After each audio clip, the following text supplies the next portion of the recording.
છેલ્લે આપણે છોકરાઓ સેલ્ફ ઇન્ડક્ટન્સ સમજ્યા હતા. સેલ્ફ ઇન્ડક્ટન્સમાં બેઝિકલી આપણે એવું કીધું હતું કે કોઈ એક કોઇલ છે, એ કોઇલની પોતાની એક પ્રોપર્ટી છે કે જે પોતે જ પોતાની ઇનસાઇડ કરંટ પાસ કરાવો અને ફ્લક્સમાં ચેન્જ થાય, એમાં પોતાનામાંથી પાસ થતા કરંટનું પોતે જ ઓપોઝ કરે.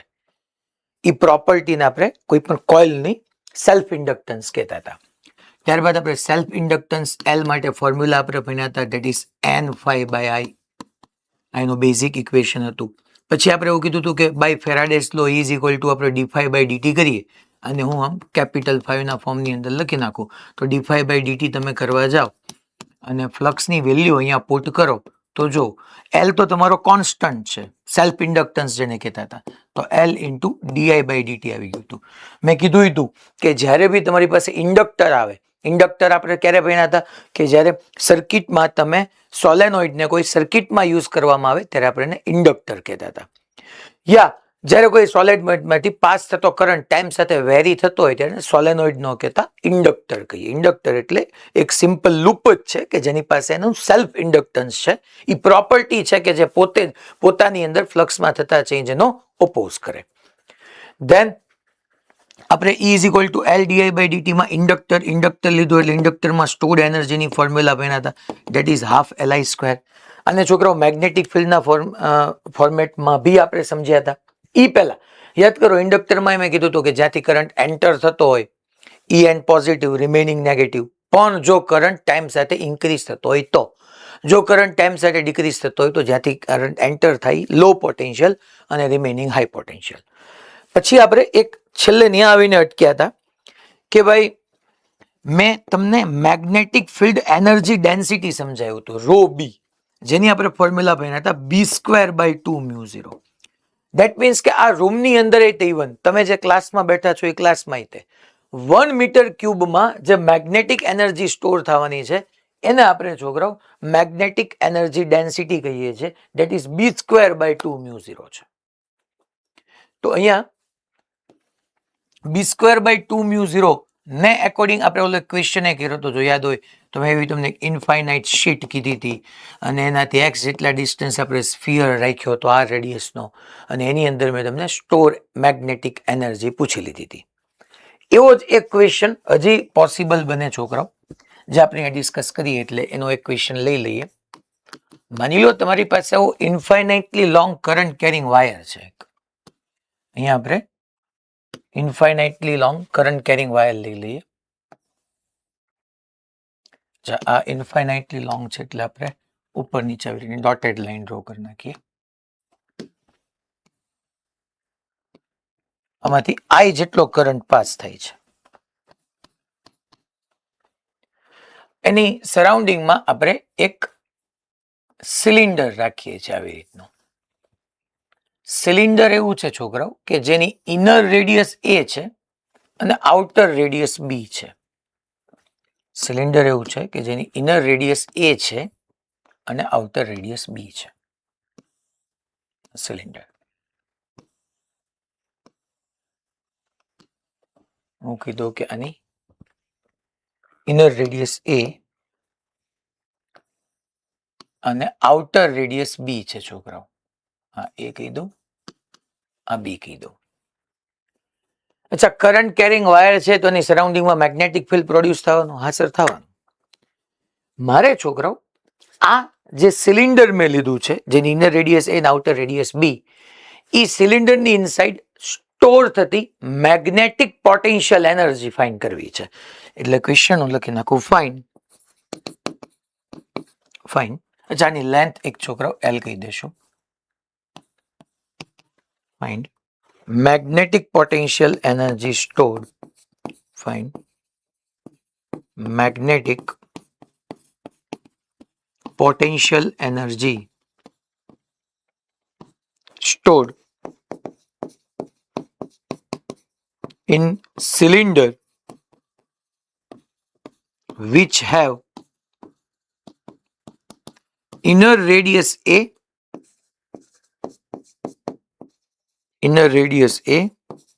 and outer radius B.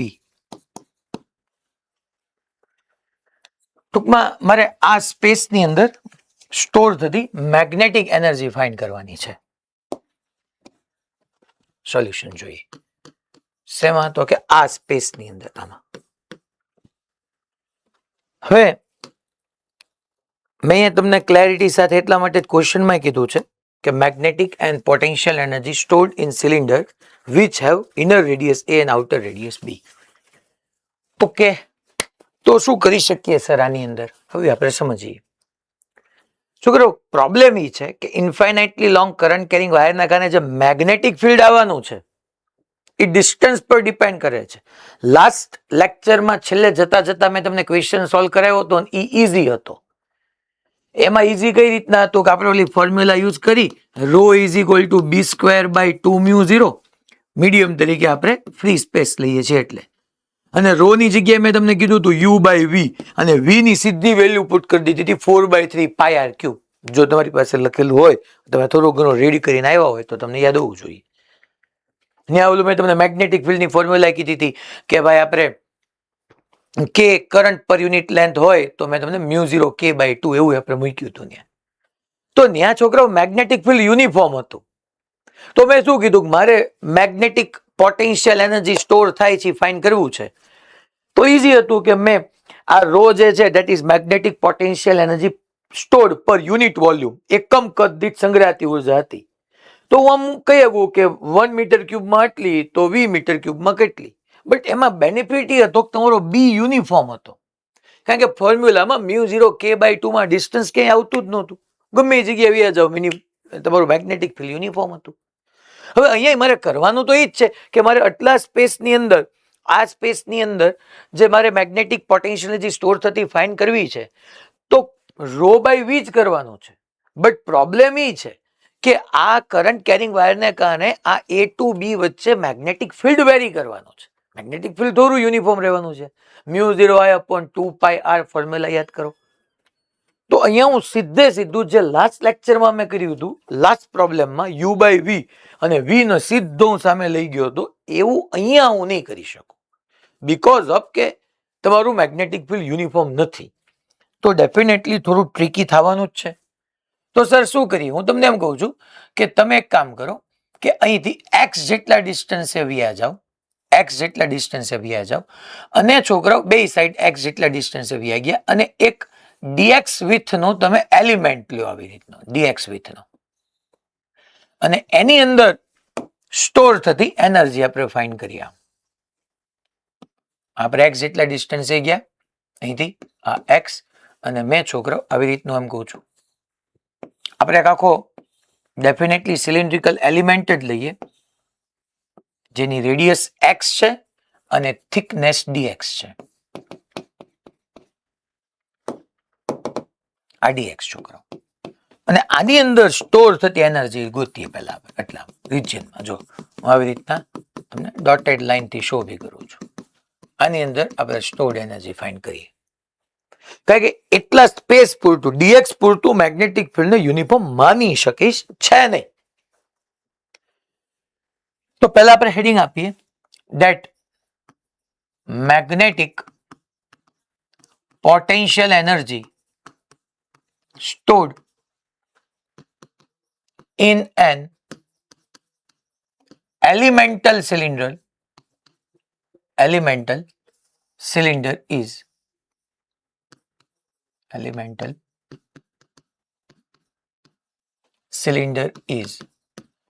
that is friend du is equal to, હું એમ કહી દઉં, અચ્છા, rho is equal to B square by 2 mu 0. Rho ની જગ્યાએ હું આમ લખી શકું છું du બાય dv, કારણ કે છે તો potential energy per unit volume, is equal to B square by 2 mu 0. અચ્છા, તો મારે એક કામ કરાય, અહીંયા હું આ જ ફોર્મ્યુલાનો યુઝ કરું, that is du is equal to dv. B square magnetic field ની ફોર્મ્યુલા શું આવશે? તો કે મેગ્નેટિક ફિલ્ડ કરંટ કેરિંગ વાયરને કારણે mu 0 I upon 2 pi x આવવાનું છે. Yes, definitely.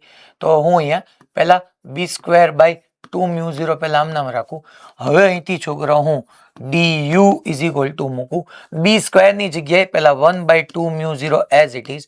હું તમને એમ કહું છું છોકરાઓ કે તમે બી ની વેલ્યુ પુટ કરો. બી જે છે that is magnetic field due to infinitely long current carrying wire that is mu 0I upon 2πx whole square થયું ઇન્ટુ ફ્રેન્ડ્સ ડીવી કરવાનું આવશે. ડીવી સામે જાય તો કે તમે જે એલિમેન્ટ લીધો એનું વોલ્યુમ કેમ લખાય તો કે મેં જે સિલિન્ડ્રિકલ એલિમેન્ટ લીધો છે એનું વોલ્યુમ મારે એમ લખાય કે 2πx હું પહેલા કહી રહ્યો છું દેટ ઇઝ સરકમફરન્સ એટલે લેન્થ થઈ. એની આખાની હાઇટ એલ છે અને એની થિકનેસ dx છે. છોકરાઓ મારે આમ જ લખવું પડે. અમે ડીવી કેમ ફાઇન્ડ કર્યું સિલિન્ડ્રિકલ એલિમેન્ટ માટે કે 2πx એનું સરકમફરન્સ લઈ લીધું, એલ એની હાઇટ લઈ લીધી અને dx એની થિકનેસ લઈ લીધી. હવે અહીંથી આપણે સિમ્પ્લિફાય કરીએ તો છોકરાઓ આ મને du મળ્યું જેને મ્યુ 0 સ્ક્વેર છે તો એકવાર મ્યુ 0 કટ થઈ જશે I સ્ક્વેર થશે. અહીંયા છોકરાઓ 2 અને 4 એટલે એકવાર મ્યુ 0 કટ થઈ ગયો 2 નો સ્ક્વેર 4 ઇન્ટુ 2 અહીંયા 8 આવી જશે. અહીંયા પાય આવશે x square sorry pi square x square. અહીંયા શું બચ્યું તો કે 2πx l ઇન્ટુ dx. તો એકવાર છોકરાઓ આ પાઈ પાઈ કટ થઈ ગયું x x કટ થઈ ગયું 2 4s are 8 તો du ઇઝ ઇક્વલ ટુ હું શું લખી શકું તો કે અહીંયા બચ્યું એક મ્યુ 0 I સ્ક્વેર અપોન 4 પાઈ અહીંયા છોકરાઓ આ l હું ખાલી અહીંયા લખી શકું 1 અપોન x dx આવું લખી શકું. હા સર લખી શકું. મ્યુ 0 I સ્ક્વેર l પાઈ પાઈ ગયું x x ગયું 2 4s are 8 એટલે 4 પાઈ બચ્યું. નાઉ ઇન્ટિગ્રેટ બોથ ધ સાઈડ. છોકરાઓ આ મને du મળી ગઈ તો કે ભાઈ સિલિન્ડ્રિકલ એલિમેન્ટમાં આટલી સ્પેસની અંદર કેટલી મેગ્નેટિક એનર્જી સ્ટોર થઈ મળી ગઈ. મારે ટોટલ જોઈ છે તો u is equal two integration of du. આવા એલિમેન્ટ મારે ક્યાંથી શરૂ કરીને ક્યાં સુધી લેવાના તો કે સર ઇનર રેડિયસ એ છે ને આઉટર રેડિયસ બી છે એટલે તમારે સર a ટુ બી જવાનું a ટુ બી જવાનું અને આ du ની વેલ્યુ અહીંયા મૂકી દઈએ. ચાલો તો હવે આપણે ચેક કરીએ ઇઝ ઇક્વલ ટુ હું અહીંયા mu 0 constant I square constant l as it is 4 pi as it is integration a to B 1 upon x dx. તો છોકરાઓ એનું તમને હવે ઇન્ટિગ્રેશન તો હવે તો આવડી ગયું હોવું જ જોઈએ કારણ કે ઘણી બધી વખત આવ્યું છે. તો u is equal to friends mu 0 I square l upon 4 pi 1 upon x dx નો ln x upper limit minus lower limit કરો તો ln of b by a that is the potential energy stored in cylindrical region which have inner radius a and outer radius b. આવી રીતના છોકરાઓ મેં તમને બેયના એક એક એક્ઝામ્પલ કરાવ્યા. એક એવું એક્ઝામ્પલ કરાવ્યું કે જેમાં મેગ્નેટિક ફિલ્ડ યુનિફોર્મ હતું તો સીધે સીધું બી ની વેલ્યુ પુટ કરી દો અને વોલ્યુમ થી મલ્ટીપ્લાય કરી દો. એક એવું એક્ઝામ્પલ કરાવ્યું કે જેમાં મેગ્નેટિક ફિલ્ડ જ વેરી થતું હતું તો મારે એક એલિમેન્ટ લેવો પડે, એલિમેન્ટમાં સ્ટોર થતી પોટેન્શિયલ એનર્જી ફાઇન્ડ કરવી પડે એન્ડ ધેન ઇન્ટિગ્રેટ કરવું પડે. આવા બે આપણે અલગ અલગ કેસ ભર્યા. હવે આપણે છોકરો એક આ તમને હોમવર્કમાં આપ્યું આ કરજો ખાસ. છેલ્લે હું તમને ટાઈમ આપીશ લખી લેજો. ઈ જ છે જો find magnetic potential energy store per unit length in this cylinder. તો આની અંદર જો છોકરા આ સોલિડ સિલિન્ડર કહી દીધું મેં સોલિડ સિલિન્ડર છે કરંટ યુનિફોર્મલી ડિસ્ટ્રીબ્યુટ છે વેરી લોંગ છે. અચ્છા J is equal to I by pi R square એટલે યુનિફોર્મ કરંટ ડેન્સિટી આપી છે. તો આની અંદર મારે magnetic potential energy store per unit length એટલે યુ નથી પૂછ્યું છોકરાઓ અહીંયા તમને u બાય l પૂછ્યું છે. તો અહીંયા તમારે શું કરવું પડશે કે આની અંદર જ તે પેલા x જેટલા ડિસ્ટન્સે જઈને એક dx વિથ નો હું લ્યો છોકરાઓ એલિમેન્ટ લ્યો એની અંદર સ્ટોર્ડ એનર્જી ફાઇન્ડ કરો ધેન ઇન્ટિગ્રેટ કરો એવું કરવું પડશે. હા કારણ કે સોલિડ સિલિન્ડરની ઇનસાઇડ મેગ્નેટિક ફિલ્ડની ફોર્મ્યુલા યાદ કરો mu 0 I into distance upon 2 pi radius નો સ્ક્વેર. r સાથે મેગ્નેટિક ફિલ્ડ ડાયરેક્ટલી પ્રોપોર્શનલ છે તો અહીંયા અંદર બધી જગ્યાએ તમારું medium sorry magnetic field uniform નહીં હોય અને આ મીડિયમ એ પાછું મ્યુ r આપ્યું છે તો મ્યુ 0 નહીં આવે મારે મ્યુ લખવાનું આવશે. એટલે ખાસ આ ડિસ્કસ કરજો. નેક્સ્ટ લેક્ચરમાં હું તમને છેલ્લે આન્સર આપી દઈશ. છેલ્લે લખી પણ લેજો, આ ક્વેશ્ચન સારો કરવા જેવો છે. હવે આપણે છોકરાઓ મ્યુચ્યુઅલ ઇન્ડક્ટન્સ શરૂ કરીએ. છેલ્લા આપણે સેલ્ફ ઇન્ડક્ટન્સ ભણ્યા હતા. હવે આપણે મ્યુચ્યુઅલ ઇન્ડક્શન ભણીએ.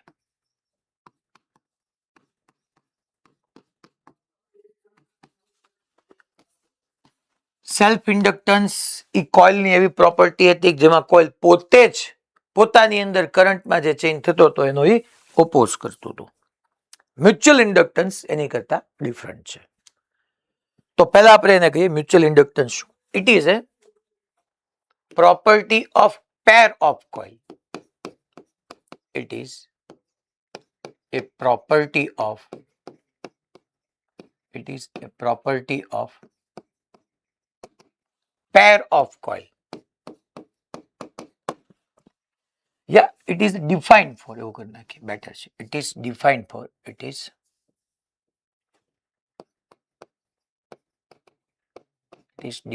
for pair of coil. ટૂંકમાં છોકરાઓ એકલું એક કોઇલ હોય ને તો એમાં કોઈ મ્યુચ્યુઅલ ઇન્ડક્ટન્સ આવશે જ નહીં.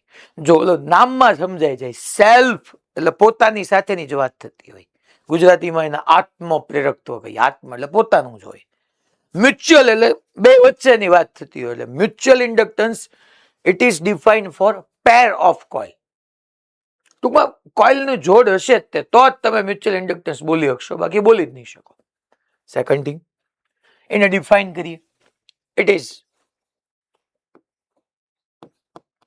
It is defined as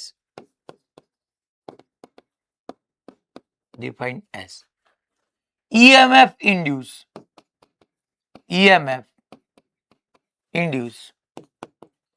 in one coil.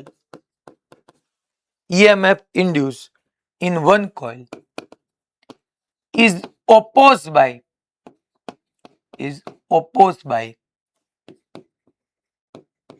current passing through another coil.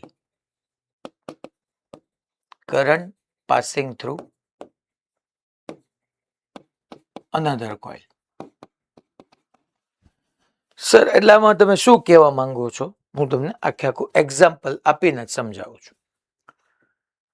પહેલા તો મ્યુચ્યુઅલ ઇન્ડક્ટન્સ ડિફાઇન કેમ થશે? It is defined as EMF induced in one coil. કોઈ એક કોઇલમાં EMF ઇન્ડ્યુસ થશે ને એનો ઓપોઝ ઈ કોઇલનો કરંટ નહીં કરે, બીજી કોઇલનો કરંટ કરશે. કારણ કે અહીંયા પેર ઓફ કોઇલ છે. ચાલો આપણે એક્ઝામ્પલ લઈએ. માની લો છોકરો હું આવું એક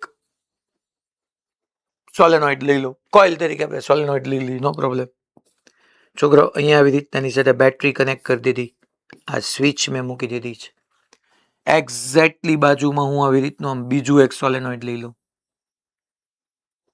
એની અંદર છોકરા હું આવી રીતના ગેલ્વેનોમીટર મૂકી દઉં. તો પેર ઓફ કોઇલ તમને સમજાય ગઈ કે હા સર આ પેર ઓફ કોઇલ માટે વાત થઈ.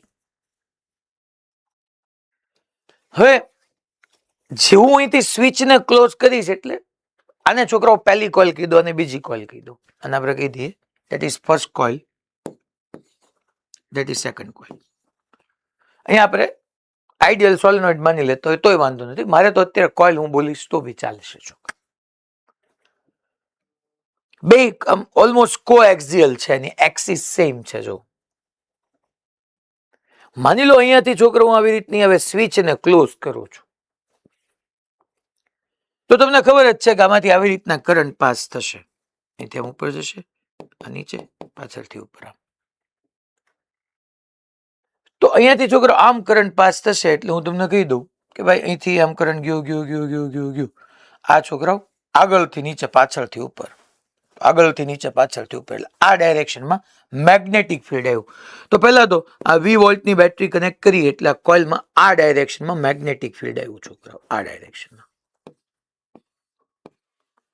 સર પહેલા તો આ કોઇલ પોતે જ પોતાની અંદર તમે જેવું સ્વિચ ક્લોઝ કરી એવું પોતે જ પોતાની અંદર કરંટ ઇન્ક્રીઝ થયો એનો ઓપોઝ નહીં કરે? કરશે ને. એને એનું સેલ્ફ ઇન્ડક્ટન્સ કહેવાય. પણ અત્યારે હું એના સેલ્ફ ઇન્ડક્ટન્સને ધ્યાનમાં નથી લેતો. કેમ? કારણ કે હું મ્યુચ્યુઅલ ઇન્ડક્ટન્સ ભણાવું છું. એટલે સાહેબ કોઈ દી નહીં હોય જ, હંમેશા હોય.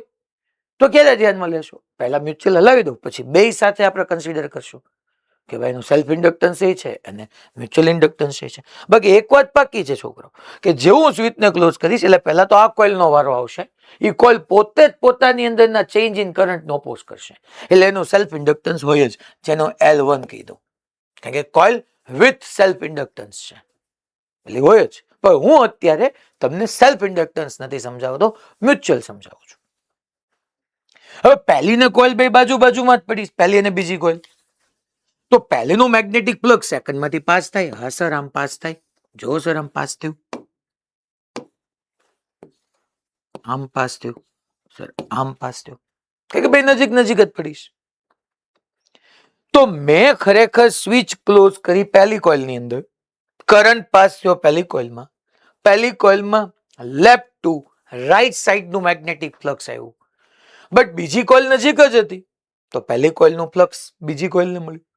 બીજી કોઇલમાં ઇનિશિયલી કોઈ ફ્લક્સ હતું નહીં, સડનલી રાઈટ ટુ લેફ્ટ નું મેગ્નેટિક ફ્લક્સ ઇન્ક્રીઝ થયું. તો બીજી કોઇલ એમ કહે છે, એમ ભાઈ મારી અંદર ફ્લક્સ હતું નહીં, સડનલી આવ્યું હેનું.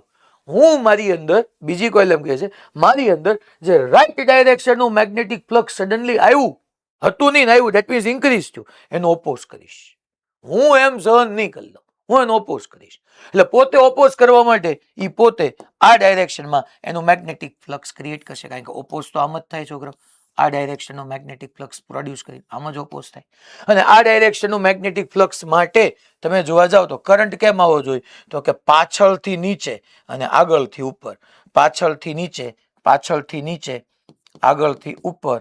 એટલે છોકરાઓ અહીંથી આ ડાયરેક્શનમાં આમ કરંટ આવ્યો, આની કરતા ઓપોઝિટ. જોવો તમે, આની અંદર કરંટ આમ હતો, આની કરતા ઓપોઝિટ આવ્યો.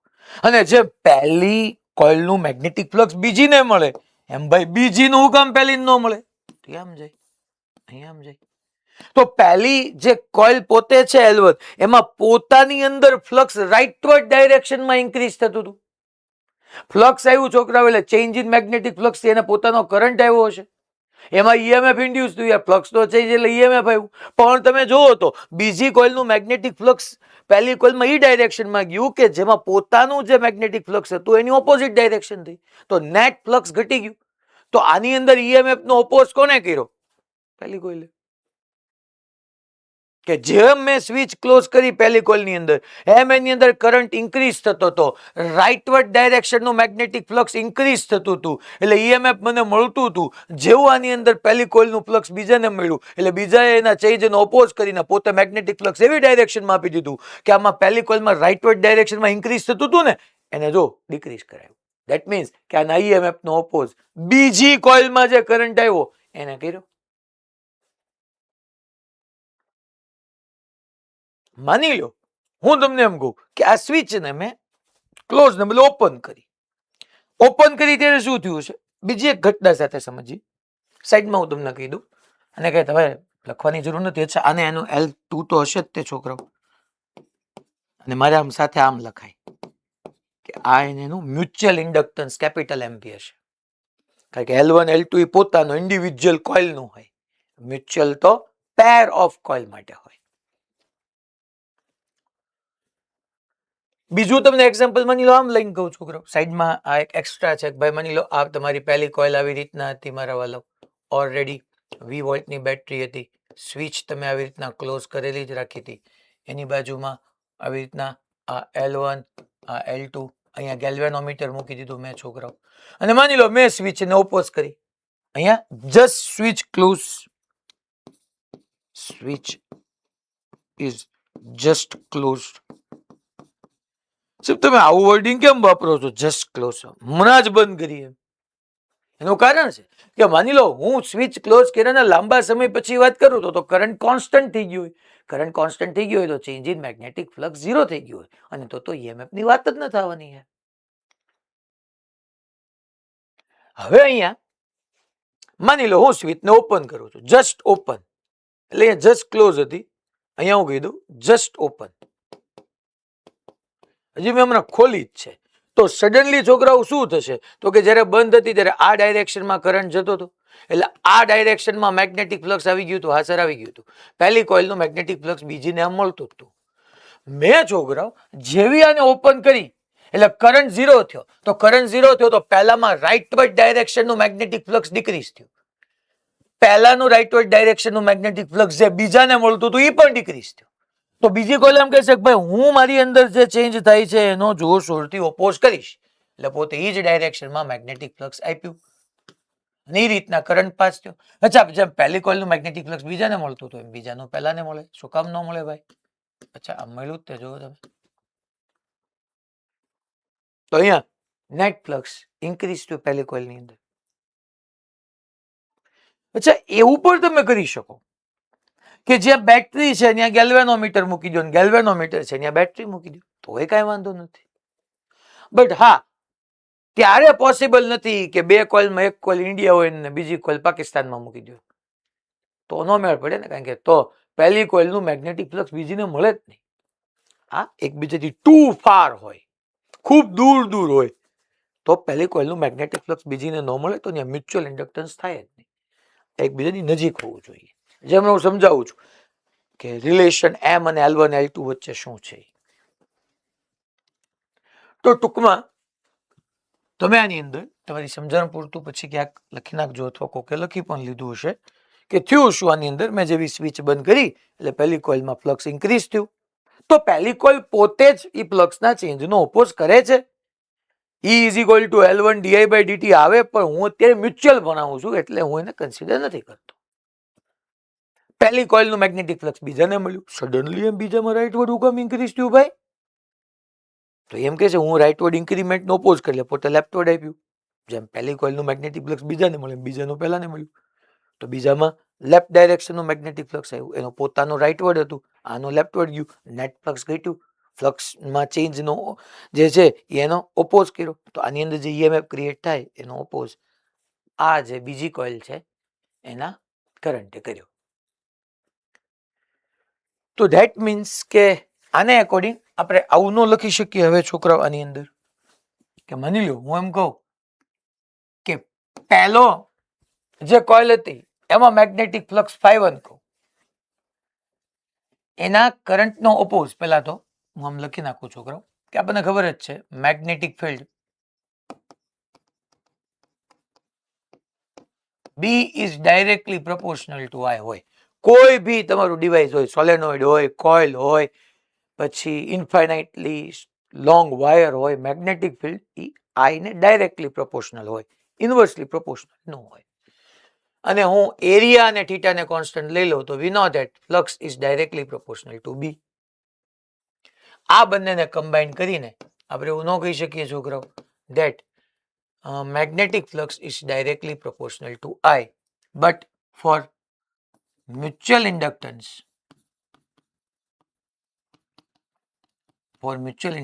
આપણે એવું કહી શકીએ છોકરાઓ કે ∅1 લો તો ∅1 માં ચેન્જ કોને કારણે થયો? તો કે I2 ને કારણે. કારણ કે એનું ફ્લક્સ આનું આવ્યું. સાહેબ એ તો પોતે આ ∅1 માની લો પહેલી કોઇલમાં ફ્લક્સ ∅1 છે સાહેબ, એમાં કોઇલ પોતે જ પોતાના ફ્લક્સનો ચેન્જ નહીં ચેઇનનો ઓપોઝ નહીં કરે? કરશે ને યાર, એ નથી ભણાવતો. આનો ફ્લક્સનો ઓપોઝ આને કર્યો, મીન્સ કે બીજી કોઇલ તો કરંટ તરીકે સામે I2 લખવાનું આવે. યા એવું પણ બની શકે કે ફ્લક્સ હું બીજામાં લેતો તો એનો જે છે એ ચેન્જ માટે રિસ્પોન્સિબલ I1 હોય. If we remove this proportionality, તો એક કોન્સ્ટન્ટ આવે that is M into I2. અહીંયા તો પ્રોપોર્શનાલિટી રિમૂવ કરું તો એક કોન્સ્ટન્ટ આવે that is M. તો અહીંયાથી M is equal to લખાશે ∅1 upon I2, અહીંથી M લખાશે ∅2 upon I1. આને છોકરાઓ M12 કહેવાય, આને M21 કહેવાય. બે એક જ છે. ઉપર ફ્લક્સ પહેલામાં છે, નીચે બીજામાં કરંટ છે, એટલે મેં 12 કહી દીધું. હંમેશા ફ્લક્સ હોય પહેલા લખવાનું, કારણ કે આમાં તો ભાઈ mutual inductance pair of coil માટે જ આવવાનો છે. એક અને બે એવી બે કોઇલ હોવાની. જેમાં તમે ફ્લક્સ લેતા હોય ને એ પહેલા લખો, જેમાં કરંટ લેતા હોય પછી લખો. M12 નો મતલબ પહેલામાં ફ્લક્સ અને બીજામાં કરંટ. M21 નો મતલબ સેકન્ડમાં ફ્લક્સ અને ફર્સ્ટમાં કરંટ. અને હું એમ કહું બે સેમ જ છે સાહેબ, આ તો તમે આમ સેટિંગ બે દીધું ને. હા, કારણ કે M12 કહું કે M21 કહું બે સેમ જ આવવાનું છે, એ હું પ્રૂવ કરી દઈશ. અલગ અલગ એક્ઝામ્પલ થ્રુ, એક નહીં. ઓકે, ચલો ભાઈ, નો પ્રોબ્લેમ. હવે તો કે સર આના વિશે આપણને ઇન શોર્ટ આપણને એટલી ખબર પડી સાહેબ, n નંબર ઓફ ટર્ન્સ હોય તો મલ્ટીપ્લાય કરવાના. અને આ તમે જેમ લખી શકો કે ભાઈ M12 is equal to N151 by I2, યા તમે આને એમ લખી શકો M21 એટલે N252 બાય I1. જેમ તમે લખો એમ લખી શકો તમે.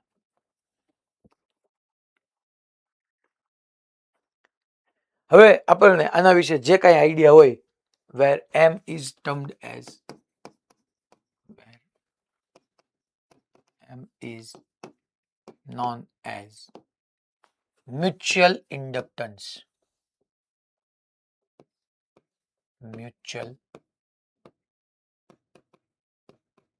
inductance.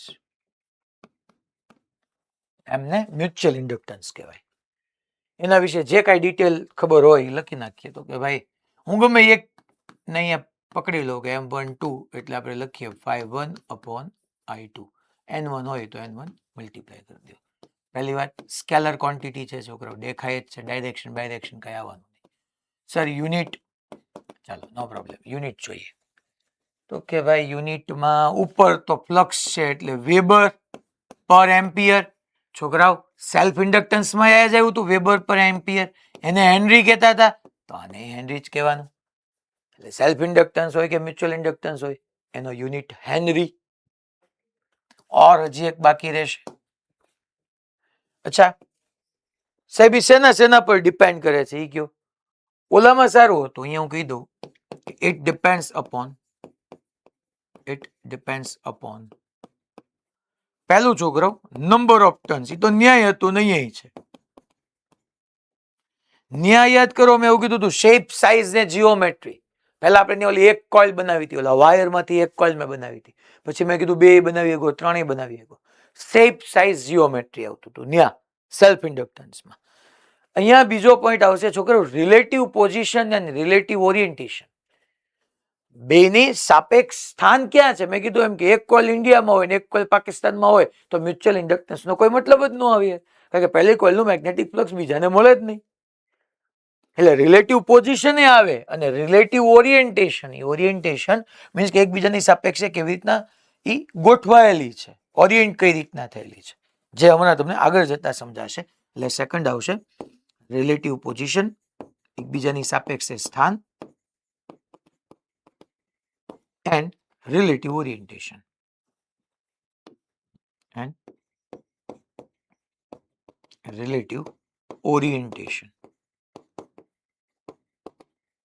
અને થર્ડ છોકરાઓ મીડિયમ.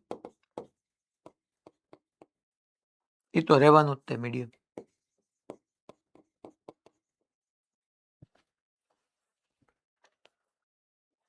આ જે છે એ છોકરાઓ તમારું મ્યુચ્યુઅલ ઇન્ડક્ટન્સ થયું.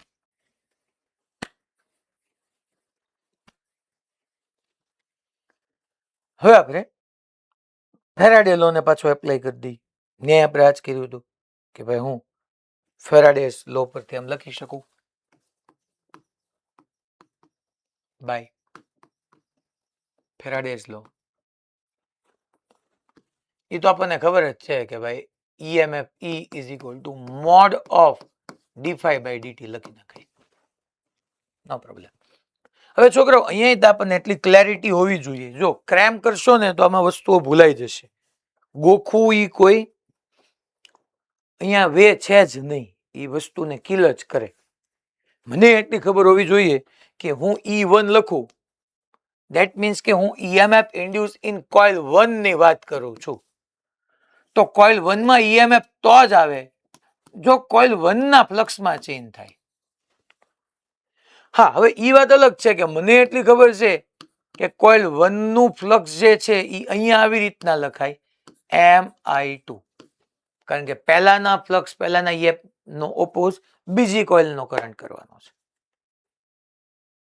અને એને એકોર્ડિંગ તમે અહીંયા જોવા જાઓ પાછળથી આપણે તો φ1 ઇઝ ઇક્વલ ટુ મેં લખ્યું હતું M12I2 તો અહીંયા હું એમ નો કહેતા M12 તો અહીંયા છોકરો EMF કેપિટલ એમ તો કોન્સ્ટન્ટ છે કોન્સ્ટન્ટ હોય એટલે એને ડિફરન્શિએશન ની બહાર લઈ લો છોકરો તો dI2/dt હવે જો ક્રેમ કરવા વાળા અહીંયા ગોખણ પટ્ટી વાળા ભૂલ જ કરવાના છે જો EMF E1 આવ્યું અને કરંટ I2 આવ્યું જે મેં લખ્યું હતું ને it is defined as EMF induced in one coil is opposed by current passing through another coil. સાહેબ હાલો સમજાઈ ગયું EMF induced in one coil એટલે E1 આવ્યું current passing through another coil એટલે I2 આવ્યું સર ઓપોઝ ની કઈ વાત ન આવી આગળ માઇનસ આવે ને મેં નેગેટિવ સાઇન કન્સિડર નથી કરી બાકી આગળ માઇનસ આવે જ માઇનસ તમને ખબર જ છે કેવી રીતના EMF ઇન્ડ્યુસ થાય કે ચેન્જ નો ઓપોઝ કરે માઇનસ d5/dt જ આવે ખરેખર યા અહીંયા માની લો આવું મને ઈચ્છા નથી થઈ હું એમ કહું E2 સેકન્ડ કોઇલમાં EMF ઇન્ડ્યુસ થાય તો એની માટે ફ્લક્સ તો સેકન્ડ કોઇલ નું જ રિસ્પોન્સિબલ હોય છોકરા અને અહીંયા મ્યુચ્યુઅલ છે તો φ2 ની જગ્યાએ મારે લખવાનો આવે MI2 ફ્લક્સ સેકન્ડમાં છે સોરી MI1 ફ્લક્સ સેકન્ડમાં છે અને કરંટ ફર્સ્ટમાં છે તો M21 કીધું તો અહીંથી જે તમારું મ્યુચ્યુઅલ ઇન્ડક્ટન્સ છે તો કોન્સ્ટન્ટ છે તેને બહાર લઈ લો M21 ઇન્ટુ dI1/dt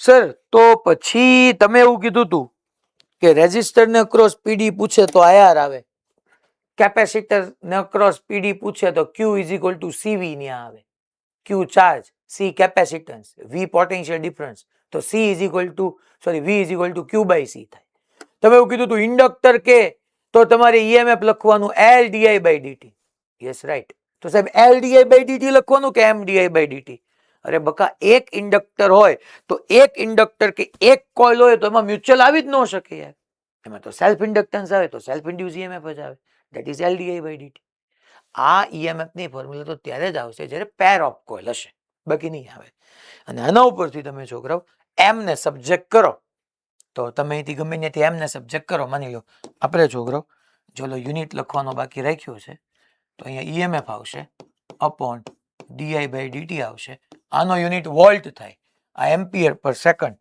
તો હું અહીંયા લખી નાખું વોલ્ટ ઇન્ટુ સેકન્ડ પર એમ્પિયર વોલ્ટ ઇન્ટુ સેકન્ડ પર એમ્પિયર વોલ્ટ ઇન્ટુ સેકન્ડ પર એમ્પિયર આવું લખી નાખો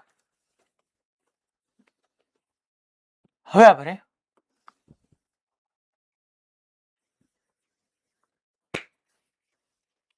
છોકરો ઓલી બે ડેફિનેશન એ તમે આપી શકો મેં તમને શીખવાડી હતી યાદ કરો સેલ્ફ ઇન્ડક્ટન્સની બે ડેફિનેશન બોર્ડ પોઈન્ટ ઓફ વ્યૂથી કામની છે એમ મ્યુચ્યુઅલ ઇન્ડક્ટન્સની તમે બે ડેફિનેશન આપી શકો પહેલાની મુજબ આપવાનું કે આમાં આપણે શું કહી શકીએ કે ભાઈ flux link in first coil per unit current passing through second coil is known as mutual inductance એક કોઇલમાં લિંક પસાર થતું ફ્લક્સ બીજા કોઇલના એકમ પ્રવાહ દીઠ કોઈ એક કોઇલમાં પસાર થતું ફ્લક્સને મ્યુચ્યુઅલ ઇન્ડક્ટન્સ કહેવાય flux passing through one coil per unit current passing through in second coil તો આ એક ડેફિનેશન તમે આવી રીતના લખી શકો બીજી ડેફિનેશન પાછા અહીંથી ગમે ત્યાંથી M ને સબ્જેક્ટ કરો યાર અને E અપોન DI/dt લખો છોકરો તો that means EMF induce in one coil તમને ખબર જ છે કે અહીંયા E1 આવવાનું તો અહીંયા I2 આવવાનું so rate of change of current in another coil અને EMF પાછી એક ફર્સ્ટ કોઇલમાં આવે તો ફાઇનલી આપણે એવું ડેફિનેશન બોલાય કે EMF induce in first coil per unit rate of change of current in second coil is defined as mutual inductance. EMF induced in one coil per unit એટલે એકમ દીઠ એકમ પ્રવાહના દર દીઠ per unit rate of change of current in second coil is known as mutual inductance. આવી બે અલગ અલગ તમારી સામે ડેફિનેશન બી આવી શકે એમાં ઓકે હવે આપણે છોકરાઓ હું તમને ઈ પ્રૂવ કરાવી છું પહેલા કે આ M12 કયો કે M21 કયો એ સેમ જ છે, એમાં કાંઈ ફેર નથી. અને આને ઘણી બધી રીતે હું તમને પ્રૂવ કરાવી શકું. પહેલા હું બોર્ડ પોઈન્ટ ઓફ વ્યૂથી બી બહુ મસ્ત ક્વેશ્ચન, બોર્ડમાં કામ લાગશે તમને. આ રેસિપ્રોસિટી થિયરમ, રેસિપ્રોસિટી થિયરમ તમને કહી દેશે પ્રૂવ રેસિપ્રોસિટી થિયરમ, સાબિત કરો રેસિપ્રોસિટી. પૂછવા વાળાને મજા આવે, હું 2 વર્ડમાં પતી જાય, ખોટું લાંબુ ટાઈપ ન કરું, સાહેબોએ લખવું નહીં, મજા આવી જાય પૂછવામાં. અને છોકરાઓ પાછું થોડુંક કોન્સેપ્ચ્યુઅલ છે એટલે ભૂલો કરે, ગોખવા વાળાને તો ભેગું જ ન થાય. ટૂંકમાં હું આમાં પ્રૂવ શું કરીશ કે ભાઈ હું આવું પ્રૂવ કરીશ, M12 is equal two M21 is equal two M જ છે. ટૂંકમાં તમે પહેલામાં કરંટ ને બીજામાં ફ્લક્સ લો કે બીજામાં કરંટ ને પહેલામાં ફ્લક્સ લો, બધું સેમ જ છે. એને રેસિપ્રોસિટી થિયરમ કહેવાય. તમને બોર્ડ પોઈન્ટ ઓફ વ્યૂ થી આ થિયરમ પૂછે ને એટલે તમારે સોલેનોઇડના એક્ઝામ્પલ લઈને સમજાવવાનું, બાકી એવું જરૂરી નથી. હું હમણાં તમને કોએક્સિયલ કોઇલ લઈને સમજાવીશ, પછી કોપ્લાનર લૂપ લઈને સમજાવીશ, ઘણી બધી રીતે આવી શકે. બટ તમે બોર્ડ પોઈન્ટ ઓફ વ્યૂ થી લેતા હો તો તમારે કોએક્સિયલ સોલેનોઇડ લેવાના, આઈડિયલ સોલેનોઇડ. જેમ કે હું અહીંયા તમને એમ કહું છું કે ભાઈ આપણી પાસે આવી રીતનો આ એક સોલેનોઇડ છે, એક આઈડિયલ સોલેનોઇડ.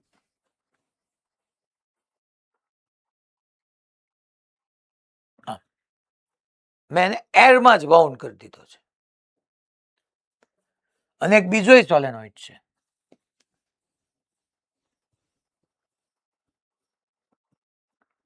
સર બે સોલેનોઇડમાં ડિફરન્સ શું છે કહો.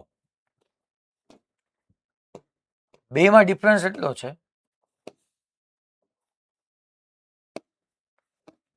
વાવ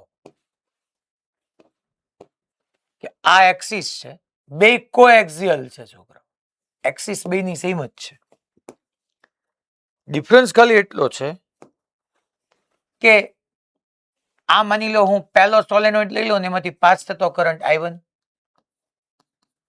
એની રેડિયસ R1, ટૂંકમાં એની રેડિયસ હું R1 કીધું, એમાં number of turns N1, small n1, 2 coaxial ideal solenoid લીધા છે મેં છોકરા.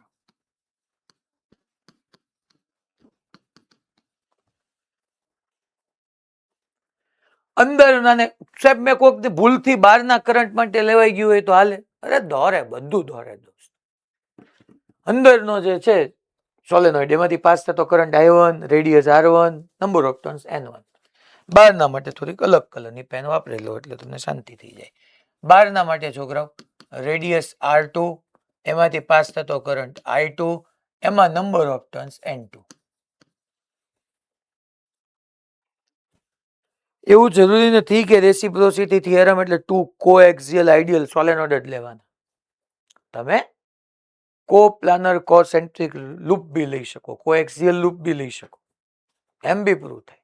પણ આપણે બોર્ડ પોઈન્ટ ઓફ વ્યૂથી પૂછે તો આ લેવાનું. ચાલો હવે મારે તો M12 is equal two M21 is equal two M prove કરવું છે. તો મને તો છોકરાઓ એટલી ખબર પડે કે ભાઈ મારે તો પહેલા M12 લખાય. M12 એટલે મને એટલી ખબર પડે કે સાહેબ મારે ફ્લક્સ પહેલાનું લખાય અને કરંટ બીજાનો લખાય સર. અને હા ટર્ન્સ છે તો મારે N1 ટર્ન્સથી હું મલ્ટીપ્લાય કરી નાખું. પહેલા એક લૂપનું ફ્લક્સ ફાઇન્ડ કરું એને નંબર ઓફ ટર્ન્સથી મલ્ટીપ્લાય કરી નાખું. ઓકે સર, નો પ્રોબ્લેમ. હાલો આટલું તો આવડી જ જાય આપણને.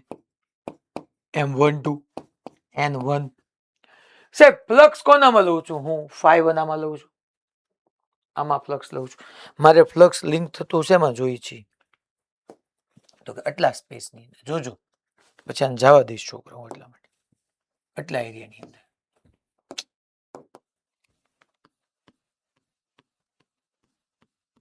આટલામાં મારે ફ્લક્સ ફાઇન્ડ કરવું છે.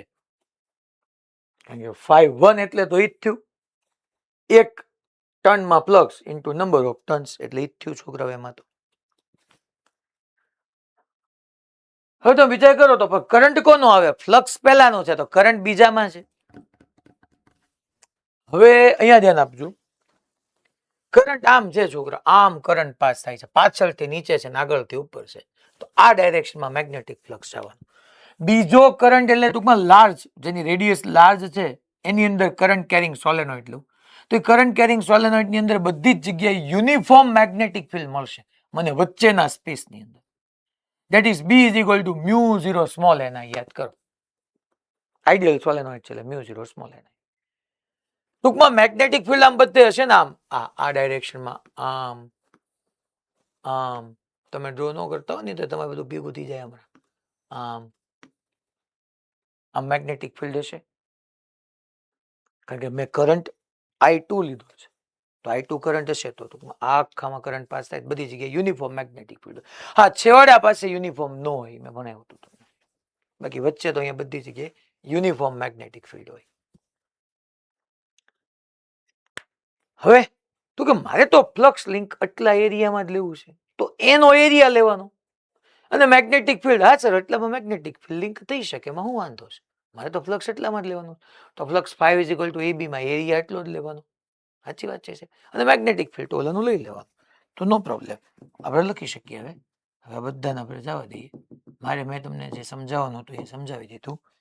હું લખી નાખું કે સર N1 φ1 એટલે એરિયા, એરિયા A1 કેટલો થાય? તો કે સર πr1 સ્ક્વેર થાય. હા, πr સ્ક્વેર, A1 છે તો πr1 સ્ક્વેર. મેગ્નેટિક ફિલ્ડ કોનું આવે સર? એ તો બીજાનું જ આવે ને યાર. 5 ઇઝ ઇક્વલ ટુ AB. શું કામ બીજાનું? કારણ કે કરંટ તું બીજાનું લેજો બેટા, તો I2. ઓકે, નો પ્રોબ્લેમ. હવે હું થોડું ક્યાં ફટાફટ કરવું હોય મારે, તો મને એટલું ન સમજાય કે સાહેબ આની જગ્યાએ πr1 સ્ક્વેર લખી નાખું અપોન I2 છે જ તે. મેગ્નેટિક ફિલ્ડ સર B2 આવે, that is mu 0 small n, small n I નહીં ભાઈ, I2 આવે, અને સ્મોલ n ની જગ્યાએ શું લખાય? n બાય l આવે. હા, એક આની છોકરાઓ લેન્થ દેખાડતા હું ભૂલી ગયો છું, લેન્થ L છે, તો સ્મોલ n ની જગ્યાએ કેપિટલ N બાય L. પણ ભઈલા હું તને એમ કહું, તું કોનું મેગ્નેટિક ફિલ્ડ લખ્યું? બીજાનું લખ્યું ને, તો બીજાનું લખ્યું તો નંબર ઓફ ટર્ન્સ બીજામાં આવે, એટલે અહીંયા લખી નાખું કે φ1 ઇઝ ઇક્વલ ટુ મેં લખ્યું છે છોકરાઓ A1 ઇન્ટુ B2. સર આમાં I2 તો ઉડી જવાનું, મારે ઉડાડવું જ છે દોસ્ત. તો M12 ઇઝ ઇક્વલ ટુ શું આવ્યું તારી પાસે? જોતો પહેલા, M12 is equal to mu 0 pi R1 square N1 into N2 by L. હા સર. અચ્છા, બીજું આપણે સોલેનોઇડ માટે આવું નથી ભાઈના છોકરાઓ કે small n is equal to capital N by L થાય, number of turns per unit length small n લખાય. તો કેપિટલ N1 ની જગ્યાએ મારા વાલા હું આમ ન લખી શકું, જોવો તો mu 0 pi R1 square. Capital N1 ની જગ્યાએ ન લખી શકું છોકરો, small n1 into L. Capital N2 ની જગ્યાએ અહીંયા ન લખી શકું છોકરો, small n2 into L upon L. LL ગયા છોકરાઓ. તો જોવો તો આને મારે આમ ન લખી નખાય, mu 0 pi R1 square into N1 into N2 into L.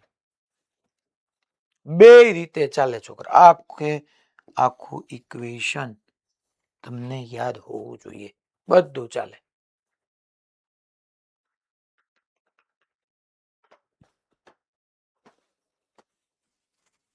આ કેપિટલ N1 N2 ના ટર્મમાં લખાયું, સામે સ્મોલ n1 n2 ના ટર્મમાં લખાયું. આમાં જો વચ્ચે મીડિયમ હોય તો mu 0 ની જગ્યાએ mu આવી જાય. આ તો M12 લખ્યું, ઓકે સર. ચાલો હવે તમે મને M21 લખીને દેખાડો. નો પ્રોબ્લેમ બેટા, M21 લખું તો M21 એટલે N252 આવવાનું છે અપોન I1 આવવાનું છે. ચાલો, નો પ્રોબ્લેમ. હવે કરંટ I1, પાછું અહીંયા ધ્યાન આપજો કારણ કે આ સમજવા જેવું છે. હવે તમે વિચાર કરો તો છોકરો, કરંટ I1 એટલે આ કરંટ આ રહ્યો, I1 current small r1 radius વાળા સોલેનોઇડમાં છે, તો આમાંથી કરંટ પાસ થાય, માની લો પાછળથી નીચે ને આગળથી ઉપર, તો આમ લો તો આ ડાયરેક્શનમાં મેગ્નેટિક ફિલ્ડ આવે.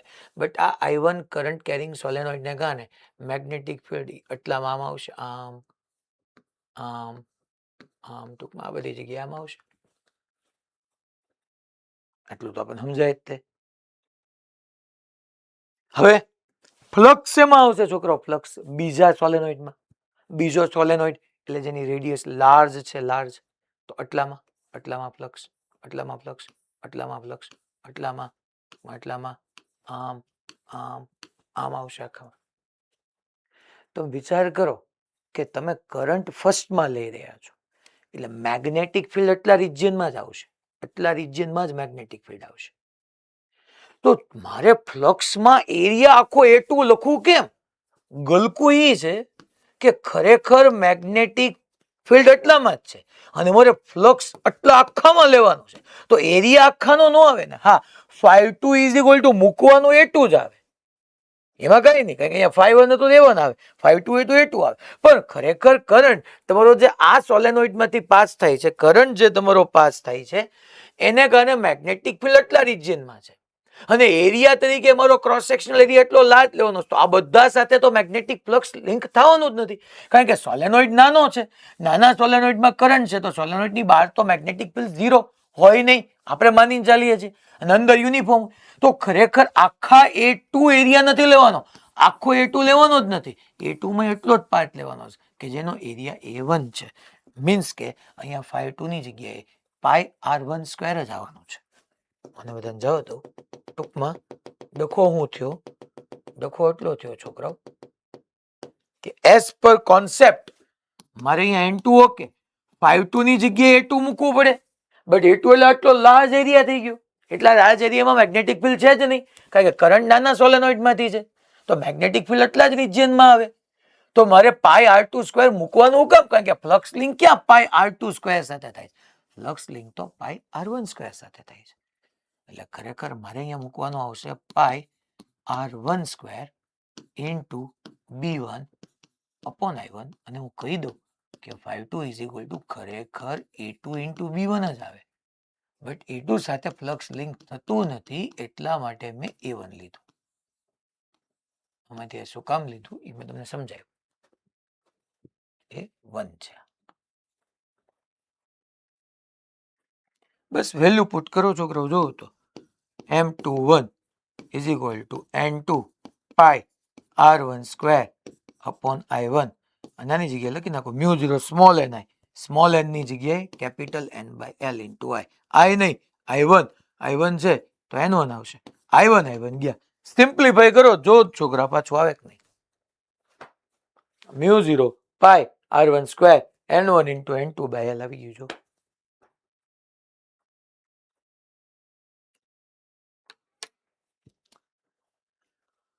હલો ભાઈ, ભેજામાં ઘૂસ્યું?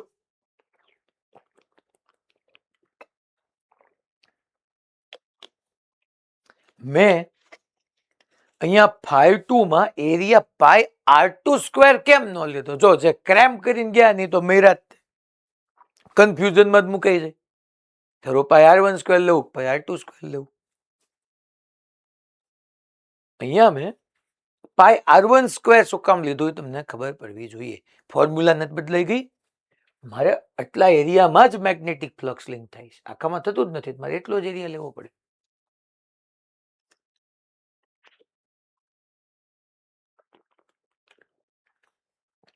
રેડી? બધા સેન્ટર કે ઇન્ડિવિજ્યુઅલી પૂછવું પડશે? ઓકે,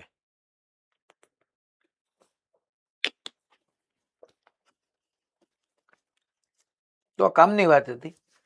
હવે બોર્ડ માટે લખતા હો ને તો તમારે સારું સારું બધું લખવાનું પછી. Let us consider two coaxial ideal long solenoid in which one have number of turns N1, radius R1 and length L, and number of turns N1. Remaining solenoid has number of turns N2, radius R2, current passing through is I2. Now, let us first we find M12. M12 means flux in first coil and current in second coil. એમ કઈ ના લખવાનું, થોડુંક આમ લાગવું જોઈએ ને કે આમ લખ્યું એમ લખતું જવાનું. અચ્છા, અહીંયા મીડિયમ પ્રેઝન્ટ હોય તો હું આની આ વસ્તુને આમ લખી નાખું, if any medium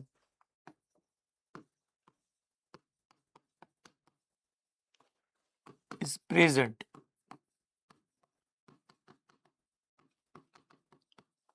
inside solenoid, then M12 is equal to M21 is equal to M is equal to, we can write mu pi R1 square N1 N2 by capital N, pi R1 square capital N1 capital N2 by L, या mu pi R1 square છોકરાઓ small n1 into small n2 into L, જે તમે લખો એ લખી શકો.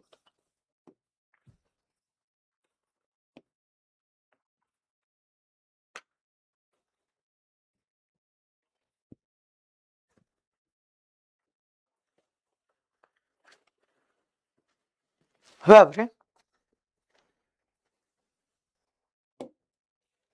Next આગળ વધીએ.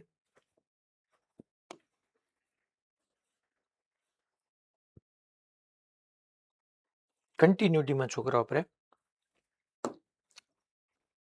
એક એક્ઝામ્પલ હું તમને કરાવું. પહેલા એક્ઝામ્પલ પહેલા M12 is equal to M21 is equal to M, એ તો આપણે પ્રૂવ કરી જ દીધું. હાલો એક્ઝામ્પલ જ કરાવું યાર, એટલે તમને સમજાઈ જાય કે એવું કઈ જરૂરી નથી કે હંમેશા સોલેનોઇડ હોય તો જ થાય. ચાલો આપણે એક કામ કરીએ. ટુ કોન્સન્ટ્રિક કોપ્લાનર કોઇલ લઈએ છીએ. Two concentric coplanar coil, plane same, center same. માની લો એક આવી રીતની તમારી પાસે કોઇલ છે, તો કોન્સન્ટ્રિક કોપ્લાનર કોઇલ, એક આવી કોઇલ છે જેની રેડિયસ કેપિટલ આર લઈ લો, અને એક જે છે નાની એવી કોઇલ લઈ લો. માની લો છોકરાઓ અહીંયા આપણે એવું કહી શકીએ કે આ જે છે આની રેડિયસ સ્મોલ આર, આની રેડિયસ કેપિટલ આર, આમાં number of turn small N, આમાં number of turns capital N. બે જો કોન્સન્ટ્રિક છે, બેનું સેન્ટર સેમ છે, બે કોપ્લાનર છે, એક જ પ્લાનમાં પડી છે. અને હું પાછું કહી દઉં છું અહીંયા છોકરો કે capital R is very very greater than small R છે. ટૂંકમાં capital R radius small R કરતા ખૂબ મોટી છે. Fine question, fine mutual coefficient, fine mutual inductance, coefficient of mutual inductance, fine mutual inductance for above pair. છોકરો pair તો હોવું જ જોઈએ, પેર છે તે જો બે કોઇલ છે કોન્સન્ટ્રિક. તો અહીંયા છોકરા હું એવું પ્રૂવ કરી જ શકું M12 is equal to M21 is equal to M. Solution લઈએ.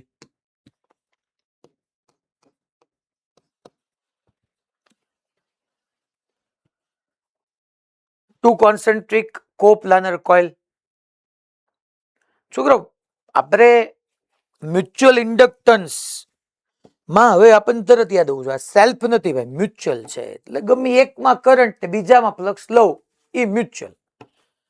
સર આમાં હું એવું કરું કે જે લાર્જ કોઇલ છે, લાર્જ રેડિયસ વાળી, એમાં કરંટ લઉં, અને સ્મોલ રેડિયસ વાળી જે, આ તો બહુ સ્મોલ છે છોકરા, તો તમને અહીંયા વ્યવસ્થિત બધાને દેખાય એટલા માટે મેં એટલી ડ્રો કરી છે, એમાં હું ફ્લક્સ લઉં તો ચાલે. દોરે યાર, એ તો મેં સમજાયું કે M12 is equal to M21 is equal to M થાય. હું એક કામ કરું, ચાય કરીને આમાં કહી દઉં, આ બધું તમને ક્વેશ્ચનમાં આપ્યું જ હશે કે આમાંથી ક્લોકવાઇઝ ડાયરેક્શનમાં આઈ જેટલો કરંટ જાય છે, આઈ કરંટ છે છોકરાઓ. સાહેબ હું સ્મોલ આર રેડિયસ વાળી કોઇલમાં કરંટ લઉં તો હાલે? અરે દોરે દોસ્ત, મારે તો અહીંયા મ્યુચ્યુઅલ ઇન્ડક્ટન્સ ફાઇન્ડ કરવાનો. તો હું કહી દઉં કે capital M is equal to flux through small coil લઉં અને કરંટ થ્રુ લાર્જ કોઇલ લઉં.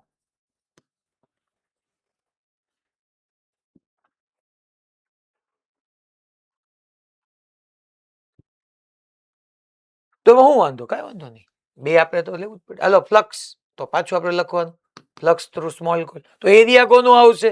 સ્મોલ કોઇલનો જ એરિયા આવશે. કરંટ, અચ્છા ફ્લક્સ 5 ઇક્વલ ટુ AB, બી કોનું આવશે? Large coil. સર તમે આવું શું કામ કર્યું? આ તમે સાહેબ આવું તમને અમને કેમ ખબર પડે? જો છોકરાઓ, લાર્જ કોઇલ હોય તો એમાંથી કરંટ કેરિંગ કોઇલના કારણે સેન્ટર પર મેગ્નેટિક ફિલ્ડની ફોર્મ્યુલા આપણને બધાને ખબર છે, મ્યુ 0 ni/2r થાય. મ્યુ 0 ni/2r થાય. અચ્છા આની અંદર ફ્લક્સ લિંક માની લો સ્મોલ એક ટર્ન સાથે 5 સ્મોલ હોય તો small and number of turns છે, તો અહીંયા આગળ હું સ્મોલ એન મલ્ટીપ્લાય કરી દઉં. સ્મોલ એન મલ્ટીપ્લાય કરી દઉં. એ તો n1 n2 આપે યાર, ગમે એ આપે તો નોય આપે. બેના નંબર ઓફ ટર્ન્સ 1 હોય તો 1 લઈ લેવા. હવે આની અંદર માની લો એરિયા સ્મોલ નો, તમને સાહેબ કેમ ખબર પડી કે કરંટ લાર્જ માંથી લેવાનું? મને એટલે ખબર પડી કે લાર્જ કોઇલમાંથી કરંટ લઉં તો એના સેન્ટર પર મેગ્નેટિક ફિલ્ડની ફોર્મ્યુલા મારી પાસે છે. પણ એ તો સર સેન્ટરમાં છે ને, આખા કોઇલમાં, અંદરની આખી કોઇલમાં થોડી. અરે આ કોઇલ બેટા સાવ નાની છે. સેન્ટર પર મ્યુ 0 I/2r હોય, n ટર્ન્સ હોય તો મ્યુ 0 ni/2r હોય. તો આની અંદર બધી જગ્યાએ મ્યુ 0 ni/2r જ હોય, કારણ કે તમારી કોઇલ વેરી સ્મોલ છે. એટલા માટે તમે કન્ડિશન આપી છે capital R is very very greater than small R. એટલા માટે સાહેબ ઊંધું કર્યું હોત તો, અરે હમણાંની પછીના ક્વેશ્ચનમાં ઊંધું કરાવડાવું રે ને ભાઈ. આપણને કઈ વાંધો નથી, ફિઝિક્સ ફિઝિક્સ જ રહે. એ તો બ્યુટી છે ફિઝિક્સની કે આપણે સમજ્યા, પહેલા આ ઈઝી પડે તો આ કરાય. હંમેશા તમારે આ જ કરાય. આપણે ત્યાં બ્યુટી ચેક ન કરવા દેવાય. બ્યુટી ચેક કરવા માટે જિંદગી પડી છે. એક્ઝામ વખતે સીધું જ કરાય કે ભાઈ આપણને ખબર છે કે લાર્જ કોઇલ છે, એમાંથી કરંટ હોય, આની સાથેનો ફ્લક્સ લઈ લો, હાલો પતી ગયો પ્રોબ્લેમ. સ્મોલ એન, અચ્છા સ્મોલ નો એરિયા કેટલો લખાય? Pi small R square. લાર્જમાં મેગ્નેટિક ફિલ્ડ સેન્ટર પર મ્યુ 0 ni, જે large mu 0 ni/2 capital R, અને કરંટ લાર્જ નો છે I લાર્જ ગયા તો પૂરું, તમારો આન્સર આવી ગયો છોકરા. That is mu 0 capital N small n pi small R square upon 2 capital R. આ નીટમાં 3 વખત PYQ માં આવી ગયો. આપણો ટેક્સ ઇલ્યુસ્ટ્રેશન છે. આ છોકરાઓ એક ટેક્સ ઇલ્યુસ્ટ્રેશન છે, બરાબર. PYQ માં ઘણી બધી વખત આવી ગયો. એમાં શું છે ખબર છે? ટેક્સ ઇલ્યુસ્ટ્રેશનમાં શું આવશે ખબર છે? કે સ્મોલ એન ને કેપિટલ N by 1 છે, નંબર ઓફ ટર્ન્સ 1 1 છે. તો આ ફોર્મ્યુલા શું બની જાય? મ્યુ 0 પાઈ સ્મોલ રેડિયસ નો square upon 2 times large radius. આમ યાદ રાખવા, અને યાદ રાખી લ્યો એ વધારે સારું છે. રિમેમ્બર, 2-3 વખત ક્વેશ્ચન કેવી રીતના આવ્યા હતા એ સાંભળો તમે. આ યાદ હોય ને તો બેનિફિટ શું થાય? that mutual inductance for a coaxial concentric coil is directly proportional to square of radius of small coil and inversely proportional to radius of large coil. Small R નો સ્ક્વેર આવે છે અને કેપિટલ આર ડિનોમિનેટરમાં આવે છે. ત્યાં તમને શું કરે? સ્મોલ આર ને કેપિટલ આર નો આપે, R1 R2 આપે. ગોખવાવાળા મરી ગયા. એટલે તમે આમ યાદ રાખવાનું છે, જો તમે યાદ રાખો છો કે મ્યુ 0 પાઈ સ્મોલ રેડિયસ નો square upon 2 times large radius. અચ્છા માની લો હવે હું તમને આમાં ક્યાં ગયું? કોપી ક્યાં ગયું? સિલેક્ટ. હવે આમાં કઈ ફેર ન પડે. મારો કહેવાનો મિનિંગ તમને ઈ છે કે તમે કરંટ સ્મોલ માંથી લ્યો અને ફ્લક્સ લાર્જ માં લ્યો, કઈ ફેર ન પડે. માની લો બીજો એક્ઝામ્પલ થઈ ગયો. ને આમાં તો આમાં હજી આને પ્યોર એડવાન્સ લેવલ સુધી લઈ જઈ શકીએ છીએ. આમાં કાંઈ ઘટવા ન દઈએ કે આમાં શું કરવા માંગો છે. હાલો આ બધું ગયું. રેડિયસ ભલે રહી અમને લખી નાખો 2 કોન્સેન્ટ્રિક કોપ્લાનર કોઇલ.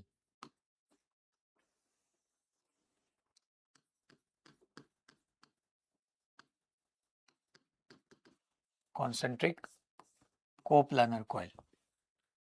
સેન્ટર અહીંયા જ છે બદલાય જો આ સ્મોલ આર આ કેપિટલ આર. અહીંયા number of turn small N હતા. છોકરા હવે તો તમને આમાં તમે પ્યોર એડવાન્સ લેવલ લીધું જોઈએ. બાર એક કેપેસિટર મૂકી દઉં, એક રેઝિસ્ટન્સ કેપિટલ આર મૂકી દઉં. કેપેસિટર એટલે બે પ્લેટ સેમ હોય. બેટરી હોય ને તો આમ હોય, કેપેસિટર હોય તો આમ હોય. બે પ્લેટ સામાસામી સેમ હોય. અને ક્વેશ્ચન પૂછી લો, find charge on capacitor and also find current passing through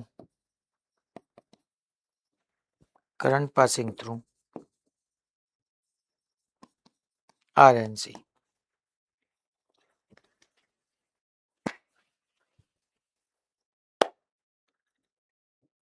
તો હું આમ કામ કરું.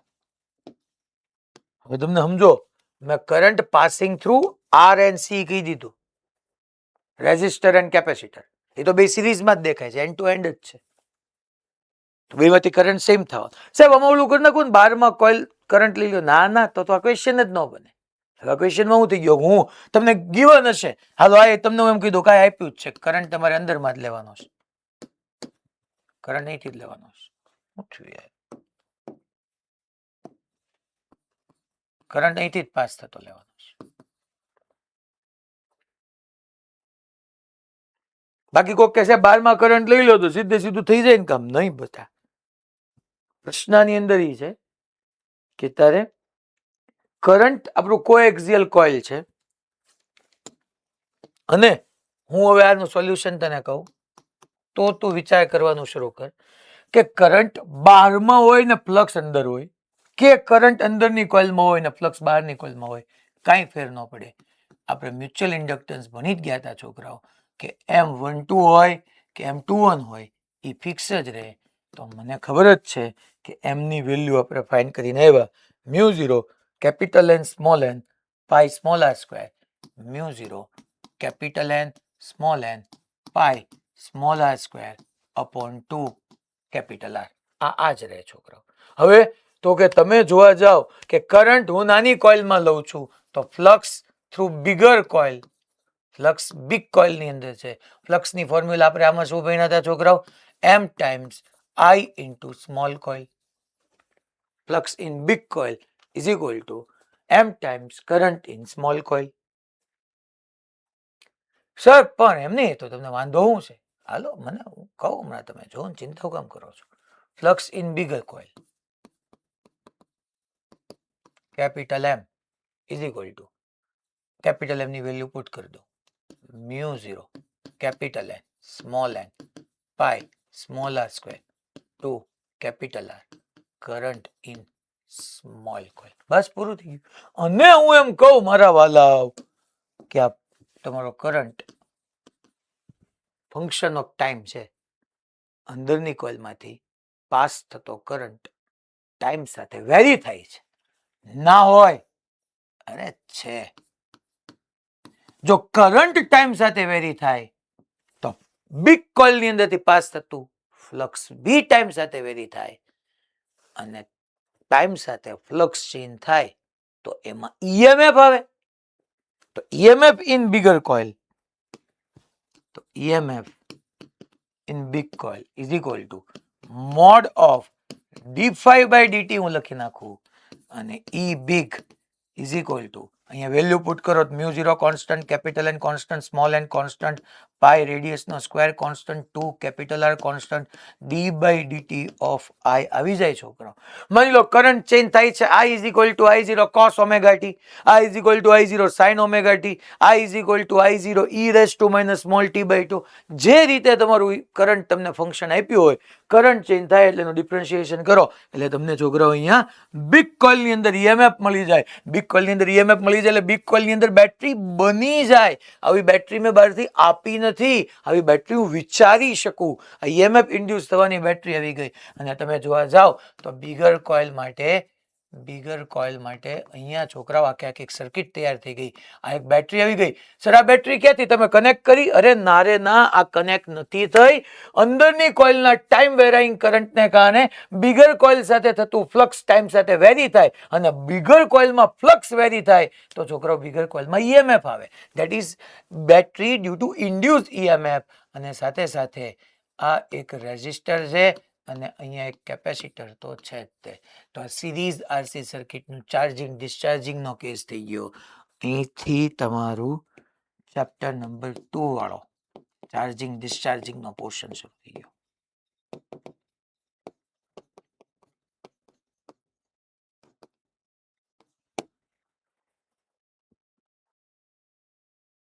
ટૂંકમાં એટલે આ બેટરી આપણે કનેક્ટ કરીને બહારથી કનેક્ટ કરીને એના ગામમાંથી લાવીને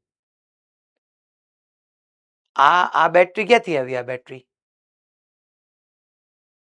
હાલો તો કોણ કહેશે મને આ બેટરી ક્યાંથી આવી? ગોતો.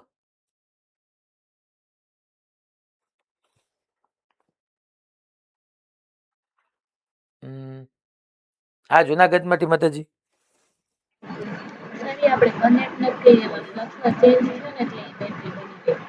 Okay, good. આ કોઇલની અંદર કરંટ ચેન્જ થયો એટલે બિગર કોઇલમાં ફ્લક્સ ચેન્જ થયું, ત્યાંથી જે EMF આવ્યું એ છે.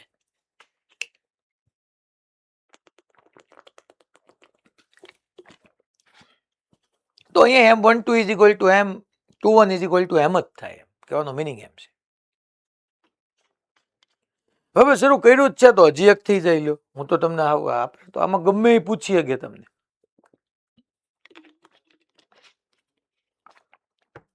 માની લો કાલ સવારે આવું પૂછશે, કાલ સવારે નહીં પૂછે, જે દીની તમારી એક્ઝામની સવાર હશે તે દી પૂછશે. નીટવાળાને બપોરે પૂછશે કે આવી રીતનું એક એક્ઝામ્પલ આપ્યું હોય તમને.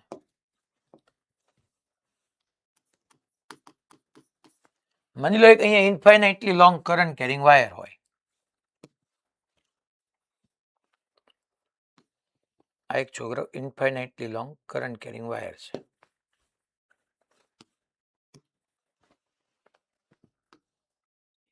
આમ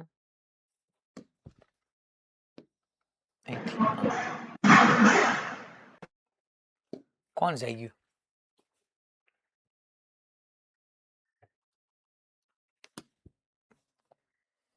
એ હાલો રે હાલો. અને અહીંથી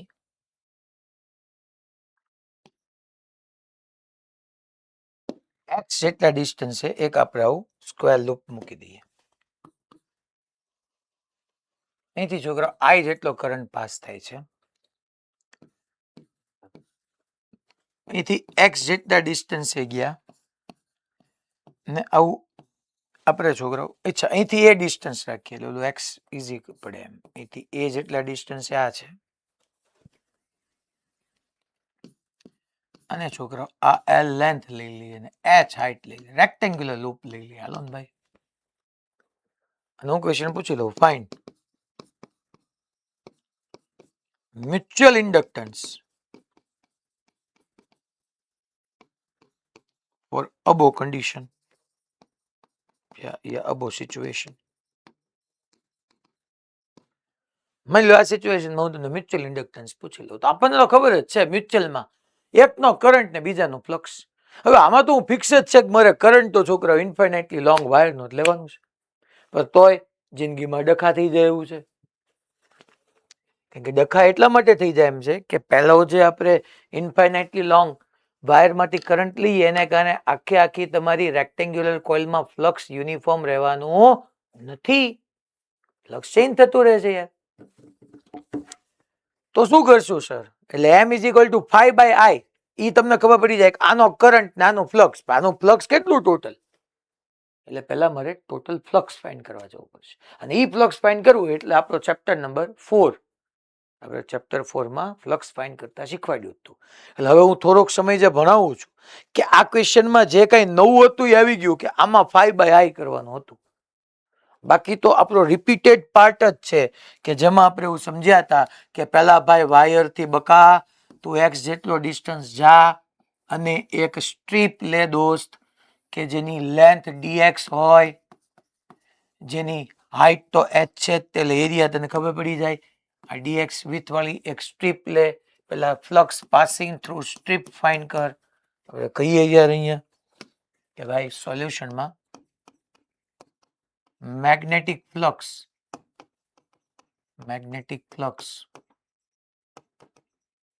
passing through an elemental strip is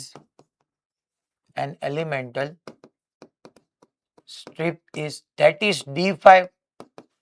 અચ્છા, મેગ્નેટિક ફિલ્ડ મારા વાલા જોવા જાવ તો thumb toward current, fingers toward strip, palm અંદર ગઈ એટલે મેગ્નેટિક ફિલ્ડ તો ઇનવર્ડ છે, એરિયા વેક્ટર બી ઇનવર્ડ આવશે.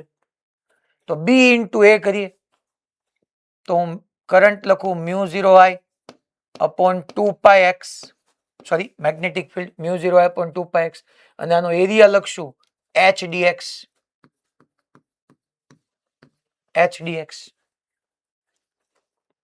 તો ટોટલ ફ્લક્સ જોતું હોય છોકરાઓ તો આપણને ખબર જ છે કે આવી સ્ટેપ ક્યાંથી ક્યાં શરૂ કરીને લખવાની, તો કે છોકરાઓ a to a plus l. So μ0I h upon 2π બાર લઈ લો, અહીંયા 1 અપોન x dx બચશે, અને ઇન્ટિગ્રેશનની લિમિટ તમારે લેવાની આવશે a to a plus l, a to a plus l. So that's why flux 5 is equal to μ0 I h upon 2π, 1 upon x dx નો ln x, upper limit minus lower limit કરો તો ln of a plus l upon a આવી જાય. આ flux મળ્યું. પણ મારે ક્યાં ફ્લક્સ ફાઇન્ડ કરવું હતું? મારે તો મ્યુચ્યુઅલ ઇન્ડક્ટન્સ ફાઇન્ડ કરવું હતું. તો મ્યુચ્યુઅલ ઇન્ડક્ટન્સ માં મને એટલી ખબર પડે કે ફ્લક્સ મેં કોઇલ સાથે લીધું તો કરંટ મારે વાયર નો લેવો પડે. તો ફ્લક્સ 5/I ની વેલ્યુ પુટ કરો એટલે μ0 h upon 2π ln of a plus l upon a આવી જાય છોકરો. I કેન્સલ આઉટ થઈ જાય.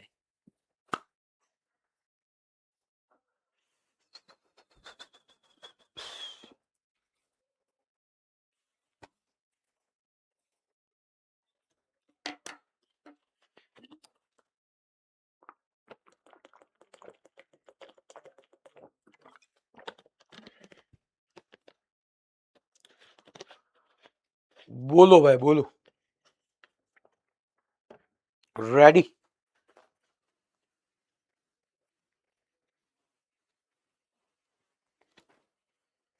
એ Rama ready.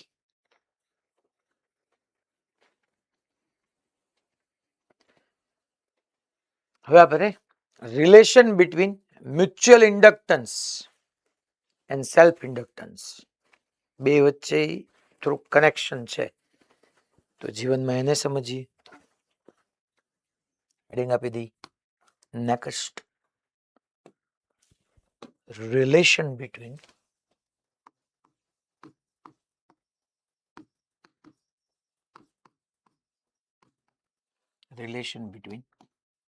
M and L.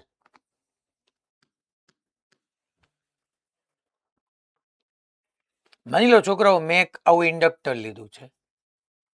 Inductor એટલે કે એનું સેલ્ફ ઇન્ડક્ટન્સ L1 છે. આ બીજું છે કે જેનું સેલ્ફ ઇન્ડક્ટન્સ L2 છે. બંને વચ્ચેનું મ્યુચ્યુઅલ ઇન્ડક્ટન્સ કેપિટલ M છે.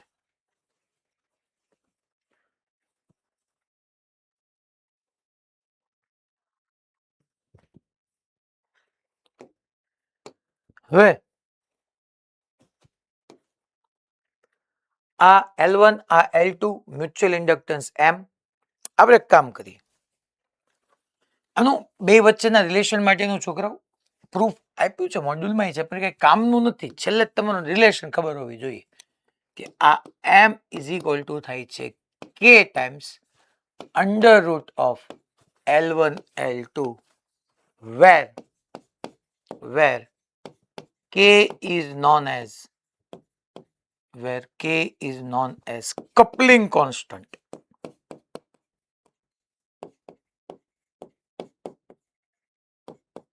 Where K is known as coupling constant. આવલું કપલ વાળું જ થયું એમ. જો કપલિંગ કોન્સ્ટન્ટ 1 હોય ને, K 1 હોય, if K is equal to 1 હોય ને, તો આ formula M is equal to under route L1 L2 લખાય. આ સર લખાય. અને K is equal to 1 ક્યારે થાય ખબર છે? આમ હોય, જો તમે તમે બધા તમને સમજાય જ જશે, અમારે કઈ કેવું જ ન પડે. એક કોઇલ આ L1 અને એની માથો માથ બીજી કોઇલ હોય, એટલે એકનું બધું બીજાને મળે. બે કોઇલ માથમ માથ હોય એટલે ટૂંકમાં એકની માથે બીજી હોય, તો પહેલામાંથી જરાય ફ્લક્સ લીક થાય જ નહીં. પહેલાનું બધું ફ્લક્સ બીજાને મળે અથવા બીજાનું બધું ફ્લક્સ પહેલાને મળે, એટલે K1 હોય. 100% ફ્લક્સ લિંકેજ. આ K ની વેલ્યુ છે ને છોકરાઓ, K ની વેલ્યુ ઈ 0 થી 1 વચ્ચે વેરી કરતી હોય. માની લો આવું હોય તો છોકરા વિચાર કરો, તો એક કોઇલ આમ L1 અને બીજી કોઇલ આમ L2, વેરી ફાર છે, વેરી ફાર, એકબીજાથી ખૂબ દૂર, તો અહીંયા કપલિંગ કોન્સ્ટન્ટ 0, અને તો તમે અહીંયા mutual coefficient B0, mutual inductance B, એકબીજાથી ખૂબ દૂર હોય ગઈ. યા બે કોઇલ આવી રીતના ગોઠવાયેલી છે, લેબો એમાં હું આમ છે, L1 L2, આ કેસની અંદર M0. ટૂંકમાં છોકરાઓ કે શું દેખાડે છે કે પહેલા કોઇલનું કેટલું મેગ્નેટિક ફ્લક્સ બીજાને મળે છે. તમે આવી રીતના એકબીજાની ઉપર વાઉન્ડ કરો, વાઉન્ડ ઓન ઈચ અધર, એક કોઇલ ઉપર જ બીજી કોઇલ વાઉન્ડ કરી દીધી, ક્યાંય વાયરો એકબીજાના ટચમાં ન આવવા જોઈએ. એવી રીતના ચેપ્ટર 7 માં તમારે આવશે કે કેવી રીતના વાયરને આપણે આવી રીતના વાઇન્ડિંગ કરી શકીએ. તો તમે સમજી લેજો કે પહેલાનું બધું ફ્લક્સ બીજાને મળે અથવા બીજી કોઇલનું બધું ફ્લક્સ પહેલાને મળે, તો આ કેસની અંદર આપણું K1 થયું. K is 1. યા છોકરાઓ બે કોઇલ એકબીજાથી ખૂબ દૂર હોય, યા આવી રીતના પરપેન્ડિક્યુલર હોય, આમાં તે છોકરાઓ K is equal to 0 હોય, કપલિંગ કોન્સ્ટન્ટ. ટૂંકમાં કપલ બને પણ એકબીજાને કઈ મળે નહીં, શું કામ એવું, એટલે 0. કપલ બન્યું, પેર એટલે કપલ તો કહેવાય જ તે. પણ જો આવી રીતના હોય તો પહેલાનું ફ્લક્સ ની વાત થાય છે, પહેલાનું બધું જ ફ્લક્સ બીજાને મળે અથવા બીજાનું બધું ફ્લક્સ પહેલાને મળે, તો કંઈક તમને જીવનમાં મળ્યું કહેવાય, તો K1 આવે. બાકી આમ હોય કે આમ હોય, ખાલી હવ પાસે હવનું હોય, નો આને આનું મળે ફ્લક્સ, નો બીજાનું ફ્લક્સ પહેલાને મળે, તો કાંઈ ન મળે. બબચીકા ઠુલ્લું. હલે હલે હલે હલે હલે હલે હલે હલે હાલો. હવે આપણે ઇન્ડક્ટરનું સિરીઝ અને પેરેલલ કોમ્બિનેશન લઈએ. સેમ રેઝિસ્ટર જેવું જ આવશે. ઇન્ડક્ટરમાં સિરીઝ અને પેરેલલ કોમ્બિનેશન આવે, બટ એમાં ડખાવાળું એ છે કે બહુ શાંતિથી તમારે વસ્તુને સમજવી પડે એવું છે. So series combination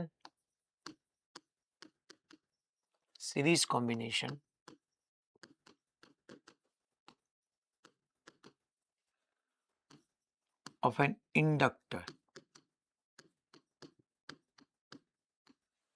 series combination of an inductor. એમાં છોકરાઓ બે કેસ છે. પહેલો એમાં એડિંગ કોમ્બિનેશન, સિરીઝ કોમ્બિનેશન, ટૂંકમાં જેમાં ફ્લક્સ એડ થવાનું છે. એડિંગ એટલે મીન્સ કે ફ્લક્સ એડ થશે.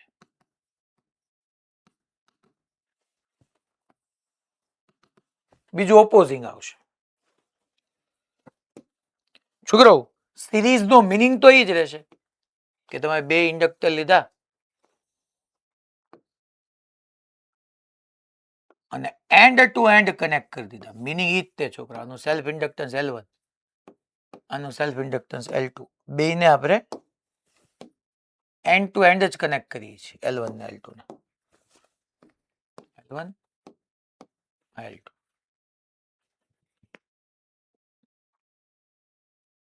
છોકરો આમાં છે ને આવી રીતના આવે અને એક બીજું ડોટ કન્વેન્શન આવે છે. તમને હમણાં બે વસ્તુ શીખવાડું. આમાંથી પાસ થતો કરંટ સેમ રહેવાનો છે. આ એન્ડ એ છે, આ બી છે. આમાંથી પાસ થતો કરંટ ટાઈમ સાથે વેરી થાય કામનું છે. અચ્છા, ખાસ મારે કહી દેવાનું કે બે વચ્ચેનું મ્યુચ્યુઅલ ઇન્ડક્ટન્સ કેપિટલ M છે. હવે છોકરાઓ અહીંથી બે કન્ડિશન આવી જાય કે બે ઇન્ડક્ટર મેં સિરીઝમાં કનેક્ટ કર્યા, પાસ પાસે છે, તો મારે એના મ્યુચ્યુઅલ કોએફિશિયન્ટને ધ્યાનમાં લેવો છે તો અલગ ફોર્મ્યુલા, ધ્યાનમાં નથી લેવો તો અલગ ફોર્મ્યુલા. આપણા મોડ્યુલની અંદર તમને ઇન્ડક્ટરના સિરીઝ પેરેલલના જેટલા બી કોમ્બિનેશન આપ્યા છે એમાં ક્યાંય એને મ્યુચ્યુઅલ કોએફિશિયન્ટને ધ્યાનમાં નથી લીધું. નીટ 2026માં આ વખતે 21 જૂને એક્ઝામ લેવાની, એમાં ઇન્ડક્ટરના સિરીઝ કોમ્બિનેશન પરનો ક્વેશ્ચન હતો જેમાં એને મ્યુચ્યુઅલ ઇન્ડક્ટન્સને ધ્યાનમાં નહીં લેવાનું એવું એને ક્વેશ્ચનમાં કીધેલું હતું. તો હવે આપણે પહેલા ધ્યાનમાં લઈ લઈએ, પછી હું સમજાવી દઈશ કે ધ્યાનમાં ન લ્યો તો શું થાય. પહેલા આપણે એવી રીતના સમજીએ. તો છોકરાઓ આમાંથી પાસ કરંટ પાસ થયો ક્યાંક, તમે જોવા જાઓ તો બધી કરંટ પાસ થયો. કરંટ પાસ થાય એટલે આનું મેગ્નેટિક ફ્લક્સ આવે. હા સર. અચ્છા, પહેલાનું મેગ્નેટિક ફ્લક્સ બીજામાંથી પાસ થાય? હા થાય. જેવો કરંટ ફ્લો થવાનો સ્ટાર્ટ થયો છોકરો તો પહેલાનું ફ્લક્સ, પહેલામાંથી કરંટ પાસ થયો એટલે ફર્સ્ટ કોઇલ સાથે, ફર્સ્ટ ટૂંકમાં ઇન્ડક્ટર L1 સાથે ફ્લક્સ લિંક થયું. L1 નું ફ્લક્સ L2 માં મળ્યું. L2 માં ચેન્જ ઇન ફ્લક્સ આવ્યો અને ચેન્જ ઇન મેગ્નેટિક ફ્લક્સ એવી રીતના આવ્યો કે એને જે પોતે ફ્લક્સ પ્રોડ્યુસ કર્યું ઈ છોકરાઓને પહેલાને મળ્યું. ટૂંકમાં મારું કહેવાનું એમ છે કે હું આની અંદર એવું લખી શકું છોકરાઓ કે ફર્સ્ટ ઇન્ડક્ટર ની અંદર ફ્લક્સ ∅1 ઇઝ ઇક્વલ ટુ પહેલા ઇન્ડક્ટર માંથી કરંટ પાસ થયો તો ઇન્ડક્ટરે પોતે તો પોતાની અંદરના ચેન્જ ઇન કરંટ નો ઓપોઝ કર્યો એટલે L1 આવી તો આવ્યું જ. પણ પહેલાનું મેગ્નેટિક ફ્લક્સ બીજાની અંદર ગયું, બીજામાં મેગ્નેટિક ફ્લક્સમાં ચેન્જ આવ્યો, એને કારણે બીજા ઇન્ડક્ટરે પોતે મેગ્નેટિક ફ્લક્સ પ્રોડ્યુસ કર્યું અને ઈ મેગ્નેટિક ફ્લક્સ પહેલાને આપ્યું, પણ ઈ સેમ ડાયરેક્શનમાં હતું. એટલે કેપિટલ M12 નથી કહેવાનું, L1 આવે, M1 નો આવે, એ તો હરખું જ હોય. અને ફ્લક્સ પહેલાનું છે તો કરંટ બીજાનો રિસ્પોન્સિબલ હોય. પ્લસ મેં વચ્ચે એટલે કર્યું છે છોકરાઓ કે મારું તમને અહીંયા શીખવાડવાનો ને સમજાવવાનો કેસ એ હતો કે આ પહેલા ઇન્ડક્ટરની અંદર કરંટને કારણે જે ફ્લક્સ હતું, બીજા ઇન્ડક્ટરને કારણે પહેલામાં ફ્લક્સ ઈ જ ડાયરેક્શનમાં આવ્યું એટલે એડ થયું. આવું ક્યારે થતું હશે વિચાર કરો. મેં તમને સમજાવ્યું હતું હમણાં જ, સ્ટાર્ટ કર્યું ને ત્યારે જ કે આવી રીતે એક કોઇલ હતી, આ બીજી કોઇલ હતી. યાદ કરો, આપણે એમ કીધું હતું કે 20 વોલ્ટની બેટરી હતી અને મસ્ત મજાની બેટરી કનેક્ટ થયેલી હતી અને સડનલી મેં સ્વિચ ઓપન કરી. સ્વિચ ઓપન કરી એટલે આ ડાયરેક્શનનું એની અંદર યાદ કરો કરંટને કારણે આ ડાયરેક્શનનું મેગ્નેટિક ફિલ્ડ ઘટ્યું એટલે આમાં ઈ ડાયરેક્શનનું ઘટ્યું તો એને પોતે એ જ ડાયરેક્શનનું પ્રોડ્યુસ કર્યું અને આનું આ ડાયરેક્શનમાં મળ્યું. યાદ કરો, આવું થયું હતું ત્યારે. મેં તમને લખાયો હોય સિવાયનો કે સમજાવ્યો હતો ત્યારે. યા તમે અહીંયા આ યાદ મેં તમને આ યાદ આવે છે તો હું આગળ વધી શકું. યા તમે એટલું સમજો કે અહીંયા બેયમાં કરંટ એવી રીતના ગયા, કરંટ સેમ જ ગયા, પણ એવી રીતનું અહીંયા સિચ્યુએશન બની કે પહેલામાં ફર્સ્ટ ઇન્ડક્ટરમાં જે ડાયરેક્શનનું ફ્લક્સ હતું ને બીજા ઇન્ડક્ટરનું ફ્લક્સ પહેલામાં એ જ ડાયરેક્શનમાં ગયું એટલે એડિંગ થયું, ફ્લક્સ એડ થયું. ઓપોઝિટમાં ન જાય, હા જાય ને એટલે કેસ 2 ધેટ ઇઝ ઓપોઝિંગ. સેમ અહીંયા L2 માટે લખી શકું, that is 5 2 is equal to, હવે બે ધ્યાનમાં લીધું, પહેલા તો એની અંદર કરંટ પાસ થાય તો પહેલા તો એ જ પોતે ઓપોઝ કરે, that is L2 I2, અને પહેલાનું ફ્લક્સ બીજાને મળે, that is M I1 plus M I1 આ બી.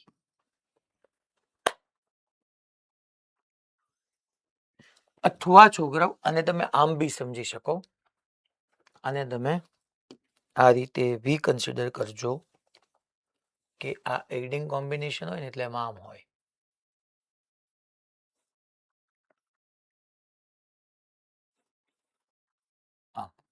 L1 L2 અહીંયા છોકરાઓ આ ડોટ કન્વેન્શન, અહીંયા ડોટ કર્યો હોય, અહીંયા ડોટ કર્યો હોય, ડોટ તમને નોર્થ પોલ શો કરે છે અને ડોટ કન્વેન્શન કહેવાય. ઘણી વખત આવું કરીને આપે પેન પેપર વડે. ટૂંકમાં અહીંયા ડોટ કર્યો એનો મતલબ શું કે નોર્થ પોલ બન્યો. તમને ખબર જ છે નોર્થ પોલ માંથી મેગ્નેટિક ફિલ્ડ લાઇન્સ આમ બહાર આવતો, એટલે આમ મેગ્નેટિક ફિલ્ડ લાઇન્સ હોય, નોર્થ માંથી બહાર આવી, અહીંયા આમ હોય, દેટ મીન્સ આનું આમ મળતું હોય તો આ ડાયરેક્શનમાં આવે, અહીંયા નોર્થ બન્યો તો નોર્થ માંથી નીકળી નીકળી નીકળી એ ડાયરેક્શનમાં જાય. ટૂંકમાં હામા હામી નોર્થ ન હોય, અહીંયા નોર્થ, ઓલા ઇન્ડક્ટરના બીજા છેડે નોર્થ. હામા હામી નોર્થ હોય અલગ કેસ, આમ જોઈ લેજો, અહીંયા નોર્થ એની એક્ઝેક્ટલી સામે બીજું નથી, ઓલા છેડે નોર્થ છે, મીન્સ કે આ નોર્થ તો મેગ્નેટિક ફિલ્ડ લાઇન્સ આમ નીકળે નીકળે નીકળે નીકળે નીકળે નીકળે નીકળે અહીંથી આમ આવે, તો બેમાં સેમ ડાયરેક્શનમાં છે. અહીંયા આવી રીતના નોર્થ નોર્થ હોય, મીનો મિનિંગ એમ કે બે ઇન્ડક્ટરમાં સેલ્ફને કારણે અને પહેલાનું જે બીજાને મળતું હોય એ બેને કારણે ફ્લક્સ સેમ ડાયરેક્શનમાં આવે છે. તમે ટૂંકમાં એડ ઓન કરો.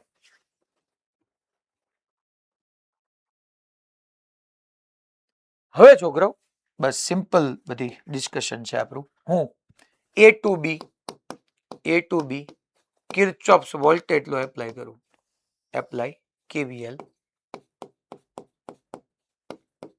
apply KVL from A to B.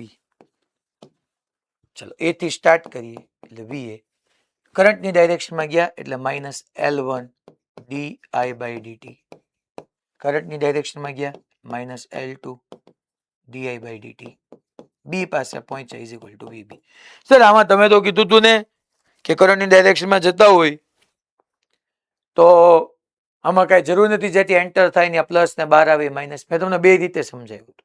એક તો કરંટની ડાયરેક્શનમાં ગયા એટલે માઇનસ લખી નાખો, પછી કરંટ ટાઈમ સાથે ઇન્ક્રીઝ થતો હોય તો di/dt પોઝિટિવ રાખો, જો ડિક્રીઝ થતો હોય તો di/dt નેગેટિવ કરી નાખો.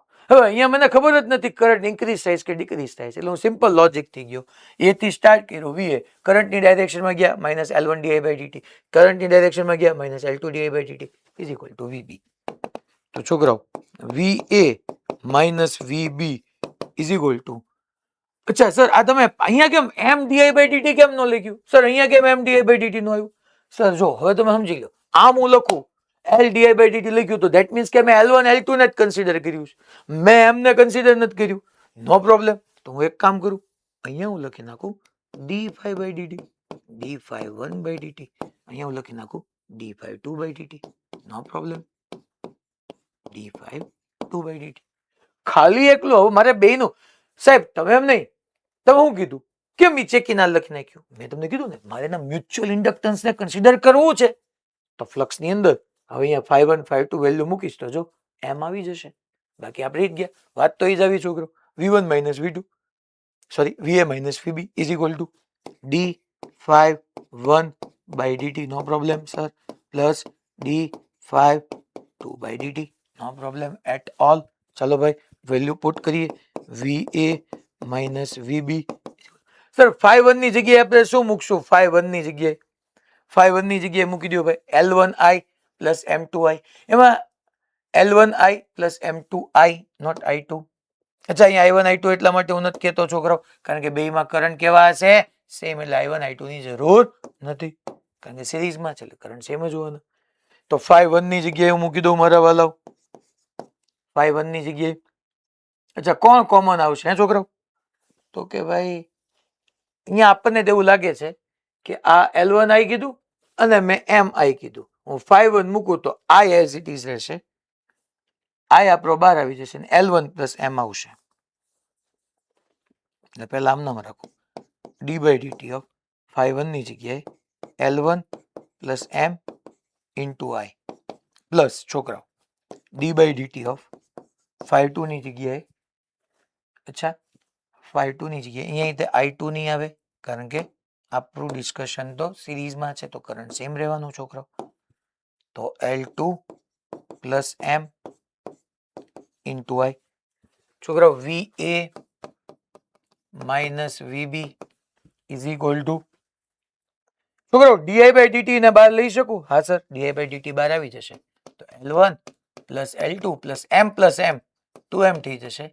ડીઆઈ બાય ડીટી બહાર આવી ગયું. That is our equation number 1. હવે હું તમને કહું કે આવા ખોટા શું છે બે ઇન્ડક્ટર લેવા?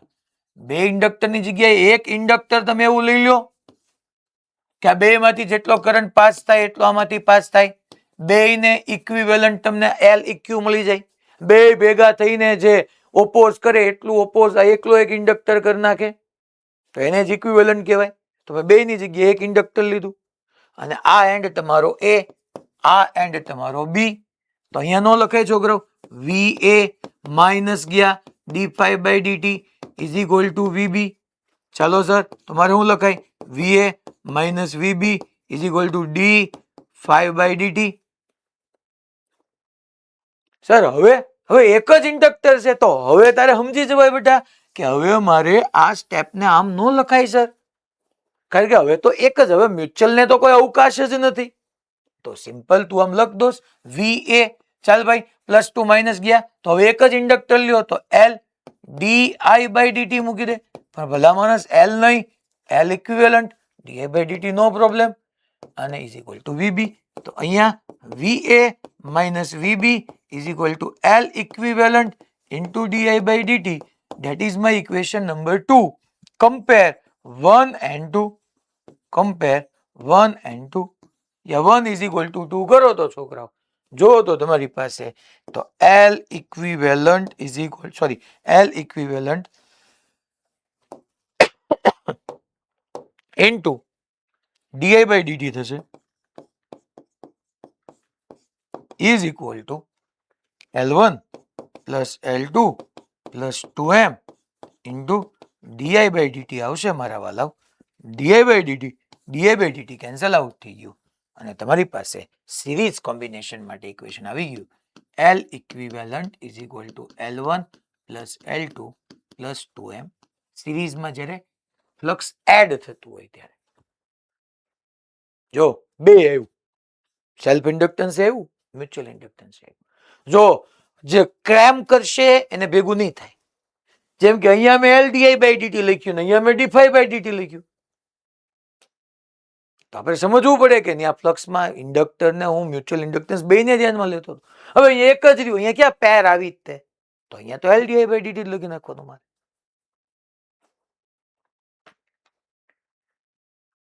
વેર હજી આને આપણે આમે લખી શકીએ ઓર તમે આને આમે લખી શકો L equivalent is equal to L1 plus L2 plus 2 m ની જગ્યાએ નો લખાય છોકરાઓ k times under route L1 L2.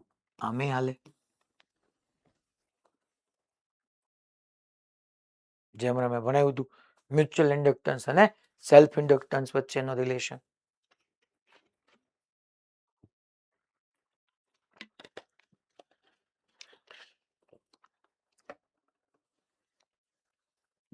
અને છોકરાઓ હવે માની લો મેં સિરીઝમાં લીધું, મારી વાત સાંભળજો,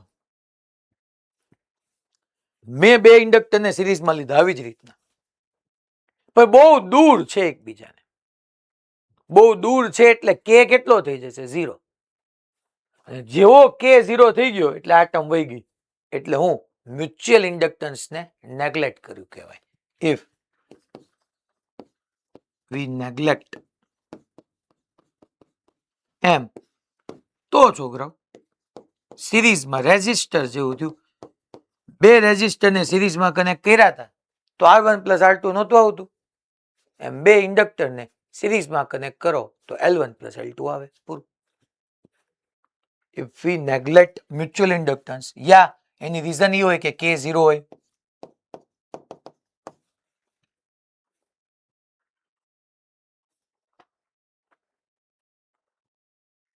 હવે છોકરાઓ જેવું આપણું અહીંયા એડિંગ સિરીઝ કોમ્બિનેશન આવ્યું એમ ઓપોઝિંગ સિરીઝ કોમ્બિનેશન પણ પોસિબલ બને. તો ટૂંકમાં જો મ્યુચ્યુઅલ ઇન્ડક્ટન્સને ધ્યાનમાં રાખો છો તો સિરીઝમાં એડિંગ કેસની અંદર L1 plus L2 plus 2M આવશે.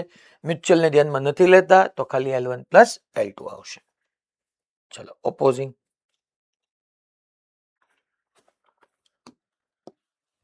Second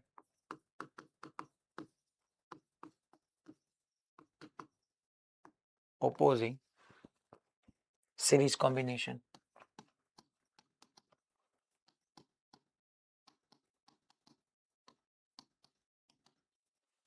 Opposing series combination.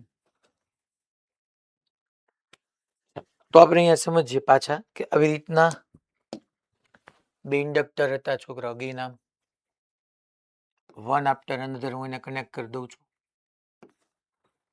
આનું સેલ્ફ ઇન્ડક્ટન્સ L1 આનું L2 આ એન્ડ A આ એન્ડ B આ બંનેનું મ્યુચ્યુઅલ ઇન્ડક્ટન્સ છોકરાઓ કેપિટલ M. હવે આમાં શું હશે છોકરાઓ કે ફર્સ્ટ ઇન્ડક્ટરમાંથી માની લો ફ્લક્સ આમ ગયું પણ બીજા ઇન્ડક્ટરનું ફ્લક્સ છે પહેલામાં જવાનું હતું એ ઓપોઝિટ ડાયરેક્શનમાં આમ ગયું. બે ઓપોઝિટ ડાયરેક્શનમાં આવ્યું. ઓલામાં યાદ કરો મેં બે કલરથી સેમ ડાયરેક્શનમાં ફ્લક્સ શો કર્યા હતા. આમાં ઓપોઝિટ ડાયરેક્શનમાં.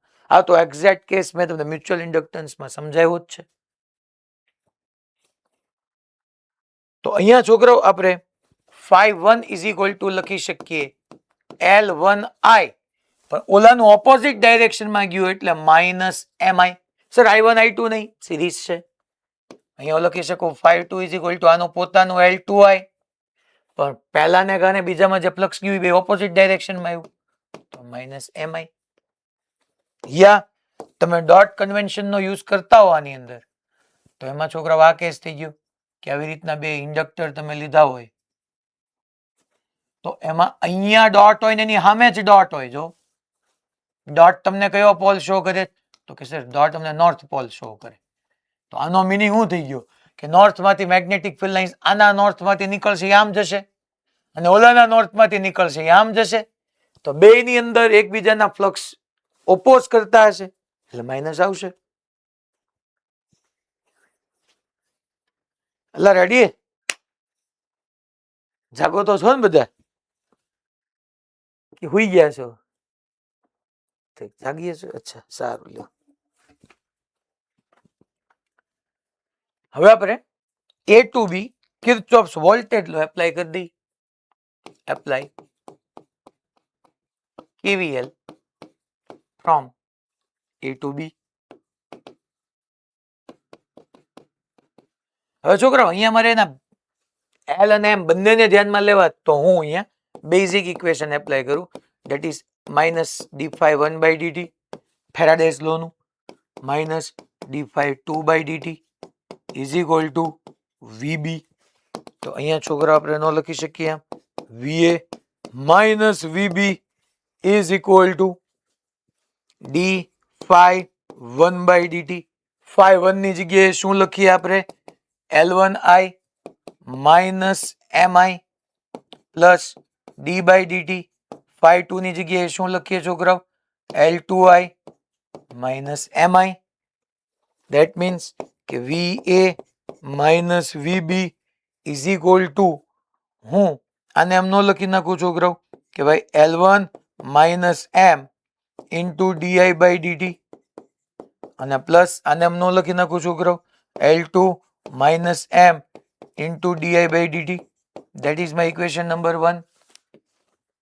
છોકરાઓ બે ઇન્ડક્ટરની જગ્યાએ હું એક એવું ઇન્ડક્ટર લઈ લઉં કે બે ભેગા થઈને જેટલો ઓપોઝ કરે જેટલો ફ્લક્સનો ચેન્જ થાય એકમાં થાય that is L equivalent A અને B અને અહીંયા આમ ન લખાય VA.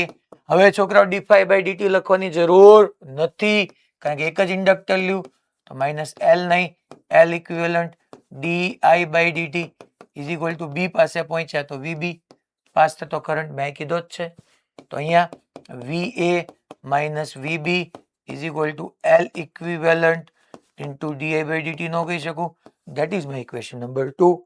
હવે છોકરાઓ હું 1 ઇઝ ઇક્વલ ટુ 2 કરું તો વીએ માઇનસ વીબી ઉલ્લી જાય અને તમે જોવા જાઓ છોકરાઓ તો ડીઆઈ બાય ડીટી સામા સામે કેન્સલ થઈ જાય. તમારી પાસે ફોર્મ્યુલા આવી જાય L equivalent is equal to L1 plus L2 minus 2m આવે. એડિંગ ની અંદર છોકરાઓ આની પહેલાની અંદર ફ્લક્સ જ્યારે બેનું સેમ ડાયરેક્શનમાં એડ થતું હતું તો પ્લસ 2m આવતું હતું. અહીંયા છોકરાઓ ઓપોઝિટ ડાયરેક્શનમાં આવે છે એટલે માઇનસ 2m આવે. અને અહીંયા તે જો તમે મ્યુચ્યુઅલ ઇન્ડક્ટન્સને કન્સિડર નથી કરતા તો કઈ ફેર આવતો નથી. ઇફ વી નેગ્લેક્ટ m, તમને ખબર કેમ પડશે? પહેલા તમને એના ઓપ્શનમાંથી જ ખબર પડી જશે સિરીઝ પેરેલલમાં મારે એમને ધ્યાનમાં લેવાનું છે કે નહીં.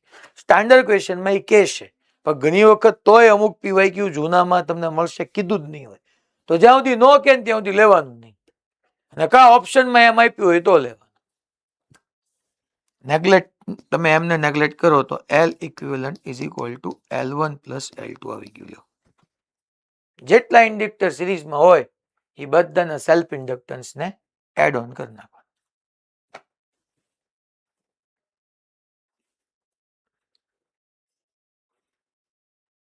હવે આપણે લાસ્ટ પેરેલલ કોમ્બિનેશન લઈ લઈએ. એટલે શું છે છેલ્લે મારે લેવું પડશે પેરેલલ, એટલું તો ભણાવવું જ પડશે નહીં તો નહીં હાલે. કેમ કરશું રાજકોટ ગુરુકુળ? કે હવે 1-2 લેક્ચરમાં મારે પૂરું કરવું પડે એમ છે ભાઈ. શું છે આપણું કામ પતે હાલશે ને? ઓકે. એવું છે નેક્સ્ટ લેક્ચરમાં ચાર્જિંગ ડિસ્ચાર્જિંગ લઈ નાખીએ ને એટલે આપણું બધું પૂરું થઈ જાય. પછી ક્યાં બાકી રાખવું? એટલે પેરેલલ કોમ્બિનેશન. ચલો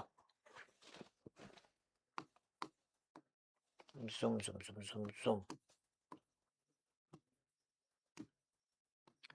છોકરાઓ ટૂંકમાં સિરીઝ પેરેલલ ઇન્ડક્ટરમાં છે ને કઈ યાદ જ નહીં રાખવાનું, રેજિસ્ટરની જેમ જ થાય. એટલે આજે હોમવર્કમાં ઋત્વિકભાઈ એમને આપજો એટલે પ્રેક્ટિસ કરી નાખો એટલે તમારે ક્લિયર થઈ જશે. આપણા મોડ્યુલમાં ક્યાંય એમને ધ્યાનમાં નથી લેવાનું. Parallel combination of N inductor.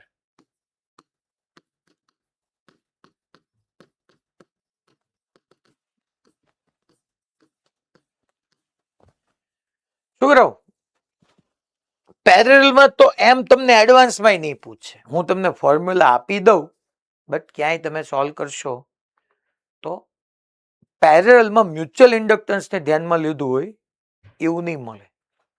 એમાં તો વિધાઉટ એમ જ હશે. છતાંય હું તમને કહી દઈશ હમણાં કે આ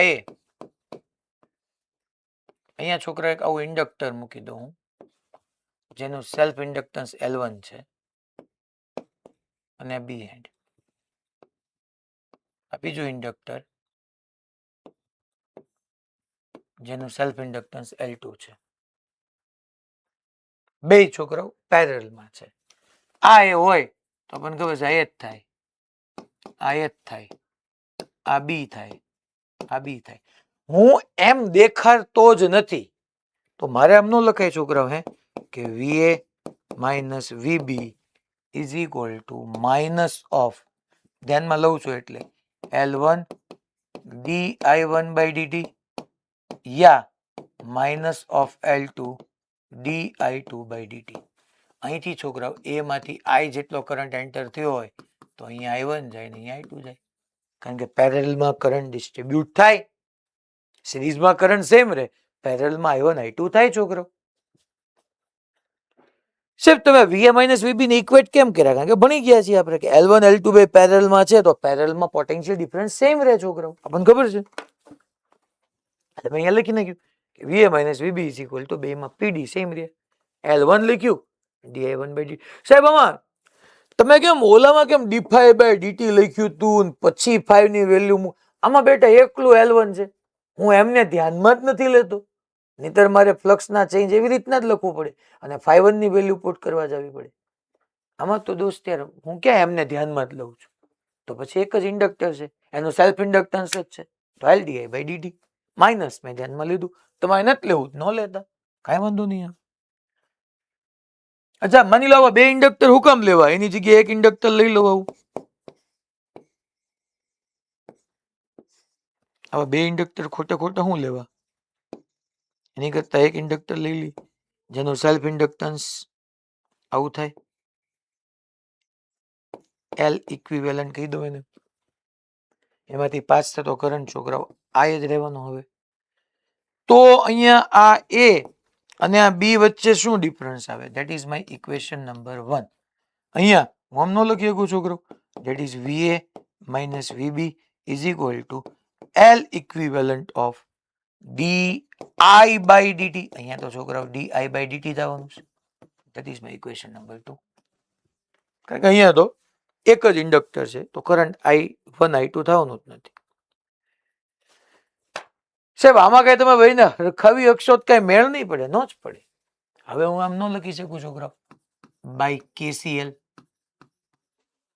by કિર્ચોફ્સ current law.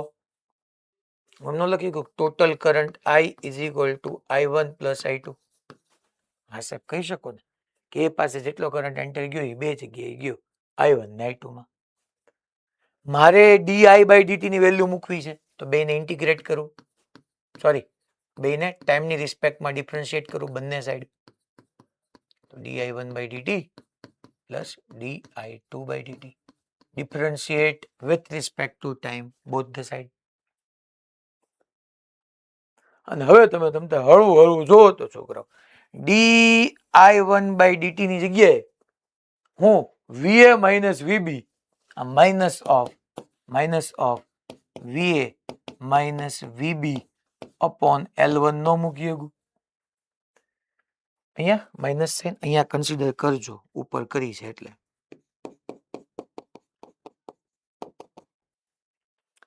D two by DT ની જગ્યાએ છોકરા હું આમ હરખાઈને આમ નો મૂકી શકું, વીએ માઇનસ વીબી અપોન L2. અને ડીઆઈ બાય ડીટી ની જગ્યાએ હરખાઈને minus of VA minus VB upon L equivalent નો મૂકી શકું. હફડિંગ 1 upon L equivalent is equal to 1 upon L1 plus 1 upon L2.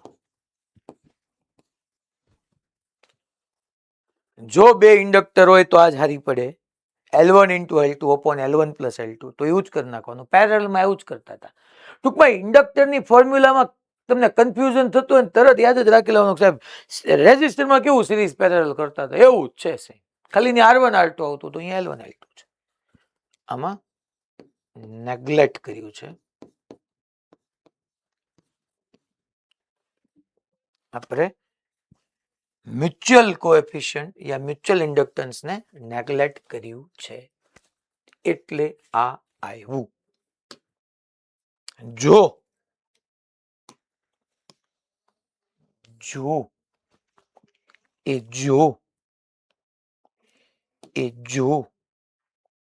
તમે કન્સિડર કરો બંને વચ્ચે હું આમ લખવું પડે મારે, if we consider M તો એમાં બે કેસ આવે, એમાંય પાછું એક એડિંગ કોમ્બિનેશન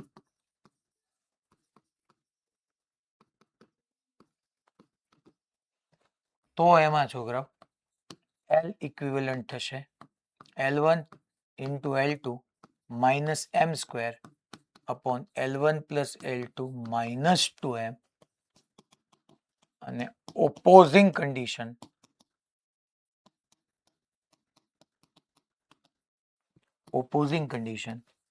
તો L equivalent થશે બે માટે જ છે આ પાછું જોજો L1 into L2 minus M square upon L1 plus L2 plus 2M.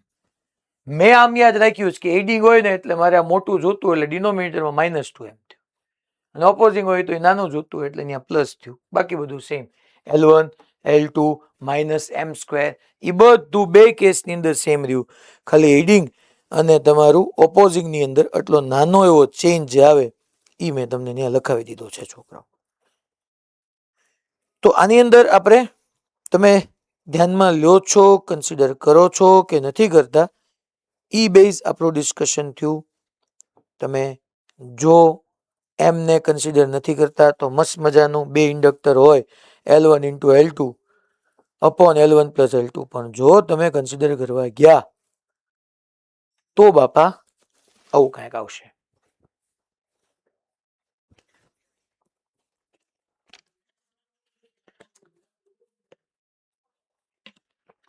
આમાં લખી નાખજો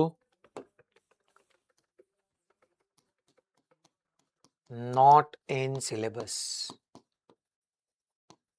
આ તો ખાલી જાણકારી આપીશ. પેરેલલમાં એ લોકો મ્યુચ્યુઅલ ઇન્ડક્ટન્સ ધ્યાનમાં નહીં લે.